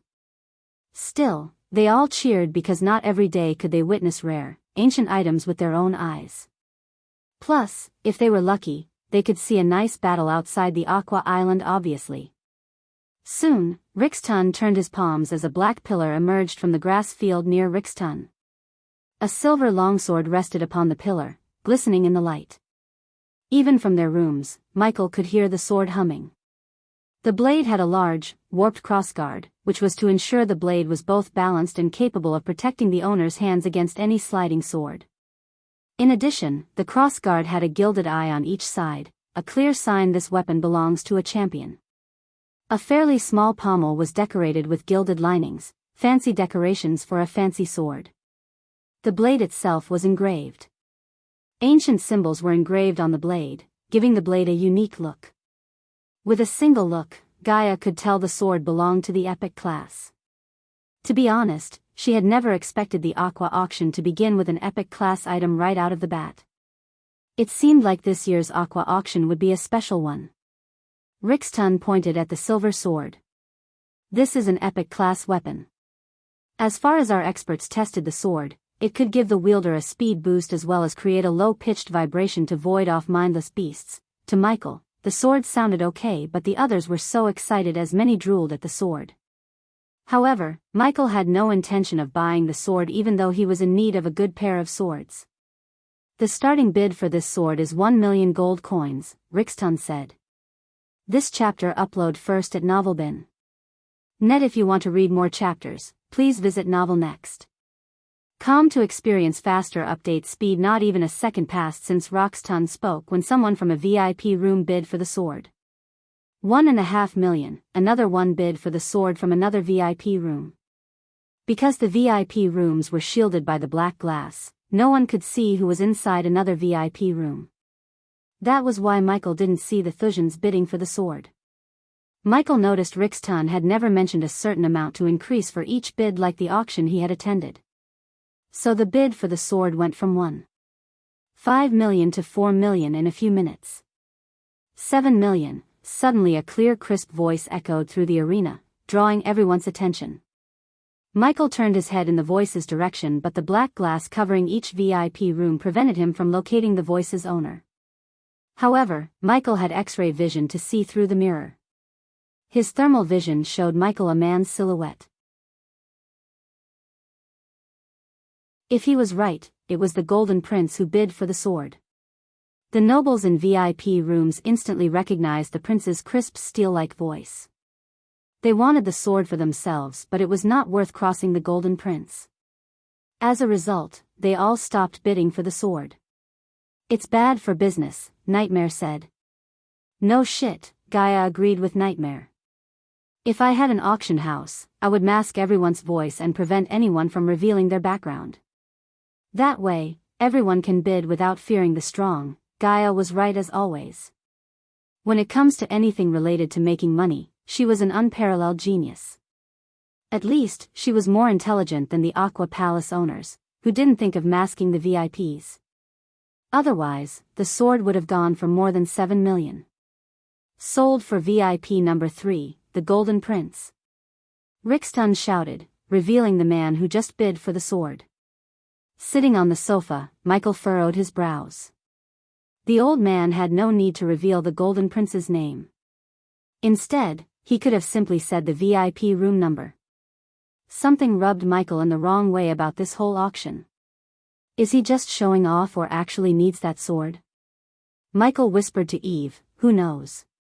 Eve shrugged. At that moment, the crowd had murmured amongst themselves, looking between the Golden Prince's room that had a glowing number 3 floating outside in the air and the sword. Then, a while later, the pillar along with the sword slowly slid into the ground. "Let's take a look at the next item." Rixton flicked his wrist as the pillar slowly emerged from the ground just like before. However, this time, a crystal orb was atop the pillar. After the appearance of the sphere, the temperature of the entire auction site suddenly dropped, and many people felt a little cold, including Michael. A white mist slowly blanketed the arena until Rixton clapped his hands together. His clap immediately produced a powerful shock wave that instantly blasted the white mist away. Afterward, he turned his gaze towards the crystal orb. Inside this crystal is the ancient ice dragon's heart. Those who didn't know, Ice Dragon was the last royal dragon who breathed ice instead of fire.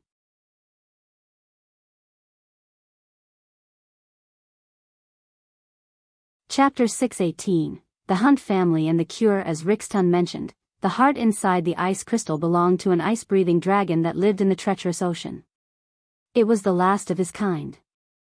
After the war between beastmen and the dragons, as well as the dragon clan's sudden disappearance, only a few dragons lived in the treacherous ocean. The ice-breathing dragon was one of them. The dragon's coldness could shatter even a fusion-stage cultivator's body. Since it lived in a treacherous ocean, none dared to bother the dragon until a brave adventurer managed to collect a few body parts of the dragon. As soon as Michael heard Rixton, he desired to get the heart for Nightmare.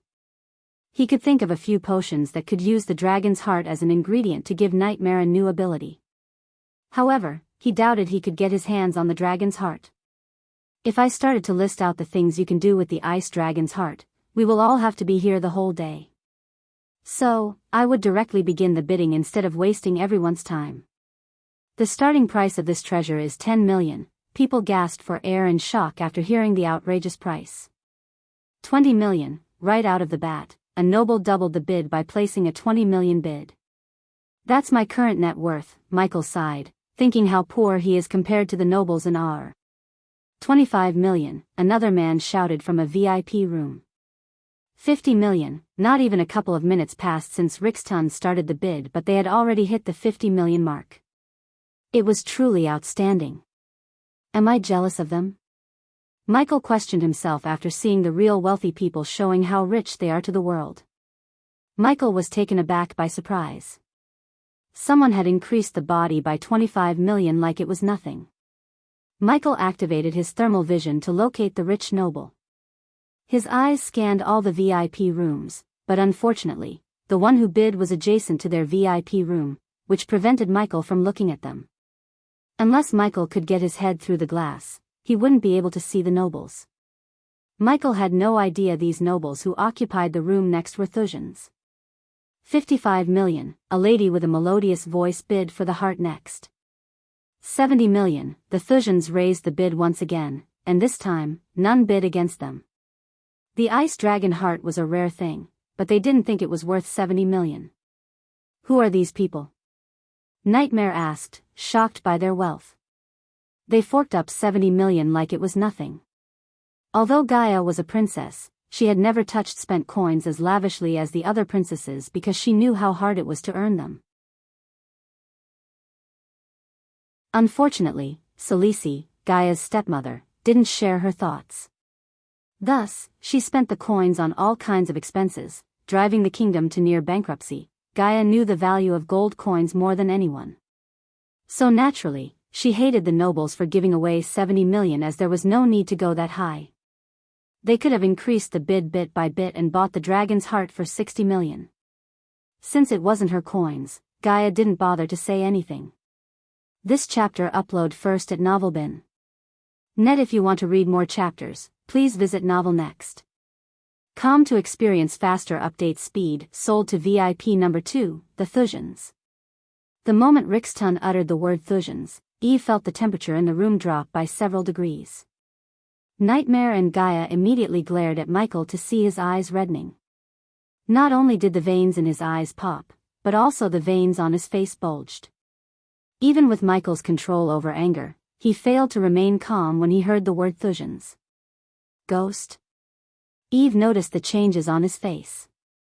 She slowly placed her hand on his shoulder, asking worriedly, "Are you all right?" "Why wouldn't he be?" Gaia quickly answered Eve before Eve could make any connection between Michael and Kingdom Thusia. "I am fine." Michael took a deep breath. He could vividly see the images of his sanctuary burning, his elders drawing their last breath, the Thusian soldiers brutally murdering everyone he knew and beating him to death flashed. He would give anything to seek revenge against the Thujans. If it wasn't for the soul part that grew on Earth, Michael would have gone to the VIP room and started massacring them without a shred of mercy. Squeezing Michael's hand, Gaia wordlessly told him to remain calm. "I am fine. Just remembered some things that I don't want to," Michael said, taking a few deep breaths. "The next thing we will show you is a last-minute addition to the auction items. I am positive that all of you have heard about the Molten Plague. Kingdom Thera has been put on lockdown because of this plague.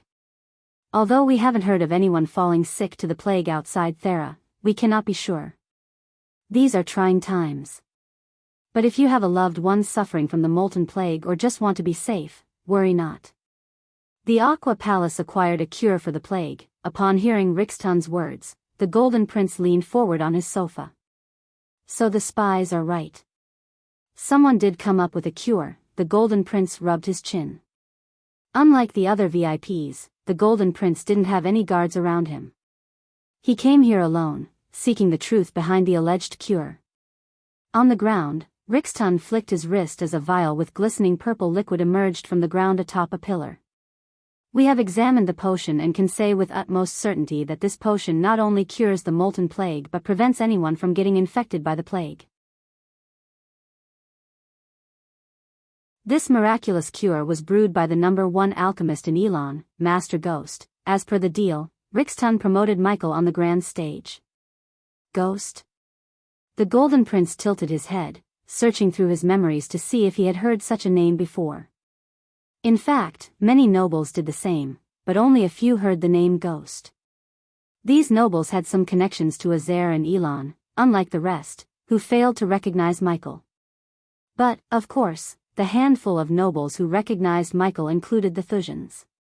After all, Michael was the Thusian Alchemy Guild's leader. So naturally, they heard about Ghost even though they had never met him eye to eye. These Thujans even had the audacity to feel proud, except for a few who opposed Ghost for giving the cure to Aqua Palace instead of His Majesty Maxim Barnes. The starting bid for this potion that would change the fate of Aur is 5 million gold coins, 7 million, Michael heard a stoic voice for the first time. Michael didn't see the man, but his voice made Michael imagine a Viking with a full beard and muscular body. Because the voice was rough, thick, and heavy. 10 million, this chapter upload first at Novelbin. Net. If you want to read more chapters, please visit Novel Next. To experience faster update speed. Despite the bids, Eve saw no happiness in either of their faces. Yet, Eve chose not to question them as she heard about their deal with the Aqua Palace from Michael himself. No matter how much the nobles paid for the cure, Michael wouldn't get a single coin. Instead, all the coins would go to the Aqua Palace as a part of their deal. After putting the cure on the market, Gaia knew they couldn't put a 10 million price tag on the potion. Ultimately, only a small percentage in AR could afford something priced at 10 million. So, to maximize their profits and sales, they had to come up with a lower price and wholesale the potions to each ruler in AR. These kings and queens would then distribute the cures to their citizens. 12 million, a man raised the bid. 20 million, 22 million, Michael heard the nobles rapidly raising the price of his potion. However, he was surprised to see the Golden Prince remaining silent the entire time. He or the Thujans didn't bid because the Golden Prince knew the Aqua Palace would start distributing the potions for a much lower price, and the Thujans knew they could get the cure from the man who brewed the cure himself. So the two parties chose not to bid for the cure.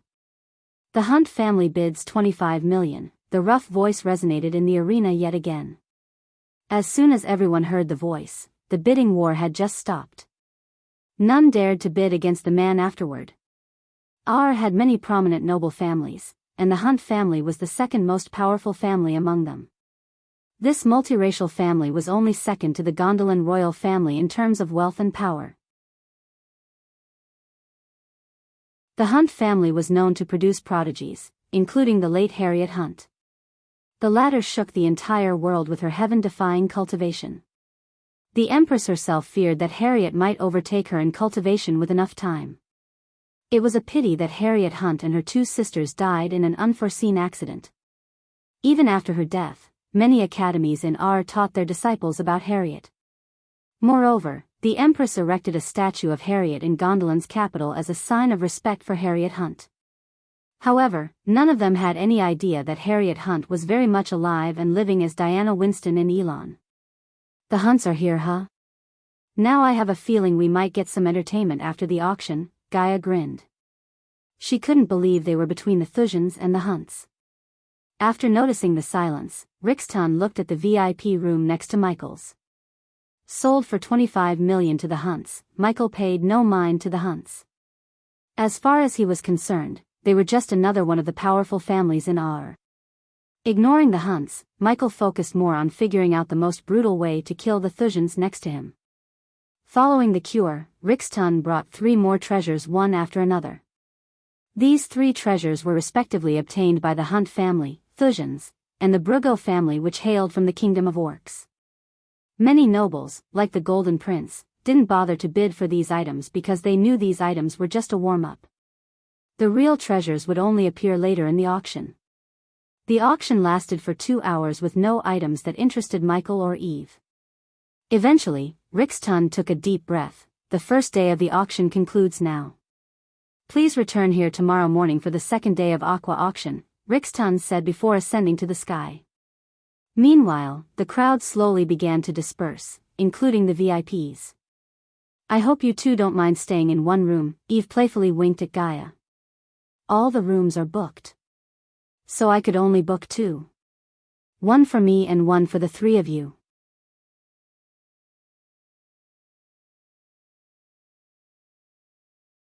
Chapter 619, Marriage of Ghost and Victoria. The Voldegards booked a room in a luxurious tavern. The ground floor was an inn that had several people drinking and dancing. Michael, however, was not in the mood to mingle with the ground.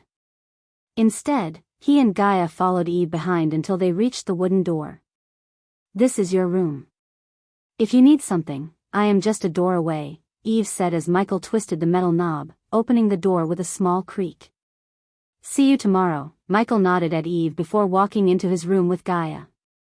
The room was clean, neat, and cozy. There was a white queen bed big enough for Michael and Gaia, a large window draped with an orange curtain, blocking the light, and a small round table with a couple of red chairs for them to dine in. Nightmare leaped onto the bed and bounced on it to see how bumpy the bed was. "Thusians, huh?" Gaia asked, closing the door behind her. The room fell silent as Michael just leaned on the wall watching the busy streets through the cracks between the curtains. "If it makes you any better, we can go kill them," Gaia came to his side. She slowly hugged him from behind and rested her head on his shoulder. Immediately, Michael felt the light jasmine fragrance coming from her. Her hug was tight and warm. It had a certain magical effect to make him smile for a moment. Put simply, Michael was already planning on it. The best way to contain his anger was to blow off some steam. Otherwise, his mind wouldn't work at full capacity. As a result, he might make mistakes. Michael did not want to make any mistakes, especially now with the sea folks on his tail. Therefore, Michael decided to kill the Thusians. However, he had to wait till the night falls when his power would grow significantly. Meanwhile, Michael sent a couple of drones to follow the Thusians and ordered Azazel to watch the feed. Michael ordered Azazel to inform him as soon as possible in case something felt wrong. After Heinberg's death, Michael was thinking of something permanent to watch over the feeds coming from the spiders. Since Azazel was in physical form, he would be more useful to Michael outside the dark forest than inside. He wanted something else to take Azazel's place of watching the feed. "Why don't we go into their room, make them weaker with the plague and kill them nice and slowly?" Gaia slowly ran her fingers through Michael's chest. Her voice was extremely seductive. If it wasn't for his promise that he wouldn't take her before the marriage, he would have been on the bed right now. But even her seductive tone couldn't take his mind off of the Thusians. Every time he blinked, he could see nothing but dead bodies and the burning sanctuary.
Before her feet could touch the ground, Gaia boosted herself using the tree and shot toward Harriet like an arrow. Her shock wave created by Gaia's boost obliterated the poor tree into pieces. Harriet was surprised to see Elia's speed and her battle awareness. The dormant warrior deep down Harriet woke up excitedly. When Gaia's fist was about to hit Harriet's face, Harriet spun around to kick Gaia in the face. Just as she surprised Harriet, the latter surprised Gaia. Luckily, Gaia managed to grab Harriet's leg as they both fell to the ground. They both quickly kicked up almost at the same time. "You are good," Gaia said, admiring the mysterious woman. "I can say the same to you," Harriet said. Her son's choice was spot on. Elia was a perfect match for him in every way. It was a pity Harriet had to fight her loving daughter-in-law. "You don't want to use those swords?" asked Gaia. She wanted to see if this woman possessed the same fighting style as Ghost. "You are an archer, not a swordsman," Harriet calmly said, surprising Gaia. Gaia couldn't help raising her brow behind her mask. How did she? Might be a lucky guess. Gaia shook off the doubts in her head. "I don't want to hurt you, but I don't want to hold back either. After all, the longer we stay here, the less safe we are, said Harriet. This chapter upload first at Novelbin. Net. If you want to read more chapters, please visit Novel Next. To experience faster update speed, Gaia and Harriet began to walk in a circle, keeping 5 meters distance from each other. They were poised to defend themselves from the other. You could come with me, Gaia kidded as Harriet sighed. She almost wished she could go with Elia and tell her son everything. However, she did not want to put her son in more danger than he was already in. In case Skyhall was watching her, meeting her son would be like leading them straight to their target. So until she kills the Skyhall elders, she wouldn't meet Dean, although she wanted nothing more than to meet him and tell him she was his mother. Let's finish our little duel, Harriet cracked her neck. As soon as she did this little movement, Gaia creased her brows. She had seen Michael do the same as the mysterious woman did. Coupled with the rhyme she recited, Gaia was almost sure this mysterious woman was somehow connected to Michael. But who she was to Michael remained the question. Besides her shock, Gaia wondered how she was still standing instead of trembling due to the fear toxin's effects. Yet, the woman didn't reveal a single sign of distress as Gaia expected. Whoosh! As Gaia was in doubt, Harriet dashed at her. This time, Harriet's speed was several times faster than before. Gaia could only see a blue, not her entire figure. Still, Gaia's battle instincts made her sway her body and bend down to evade Harriet's punch. Her evasion was short-lived as Harriet grabbed Gaia's hand in the blink of an eye and twisted it back. Arg, Gaia growled, running towards a nearby tree.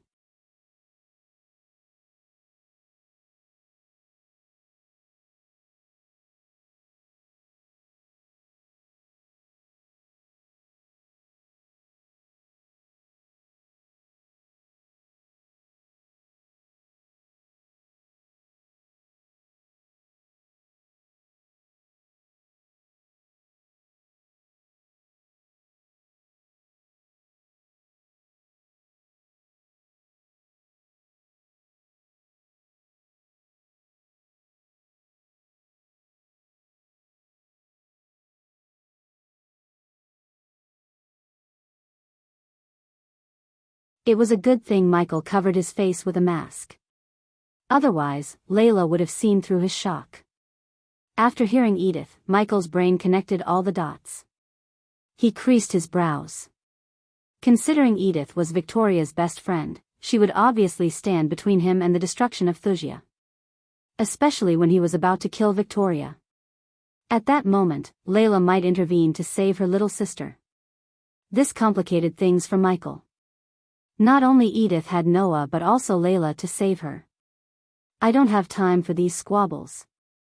If you don't get out of here in 3 seconds, Michael raised 3 fingers. Each step Michael took forward made Edith's heart shudder in fear. Freddie and Rita slowly picked themselves up. They tried to leave the place, leaving Layla and the Dark Lord to battle it out. Simply put, they wanted to save their butts.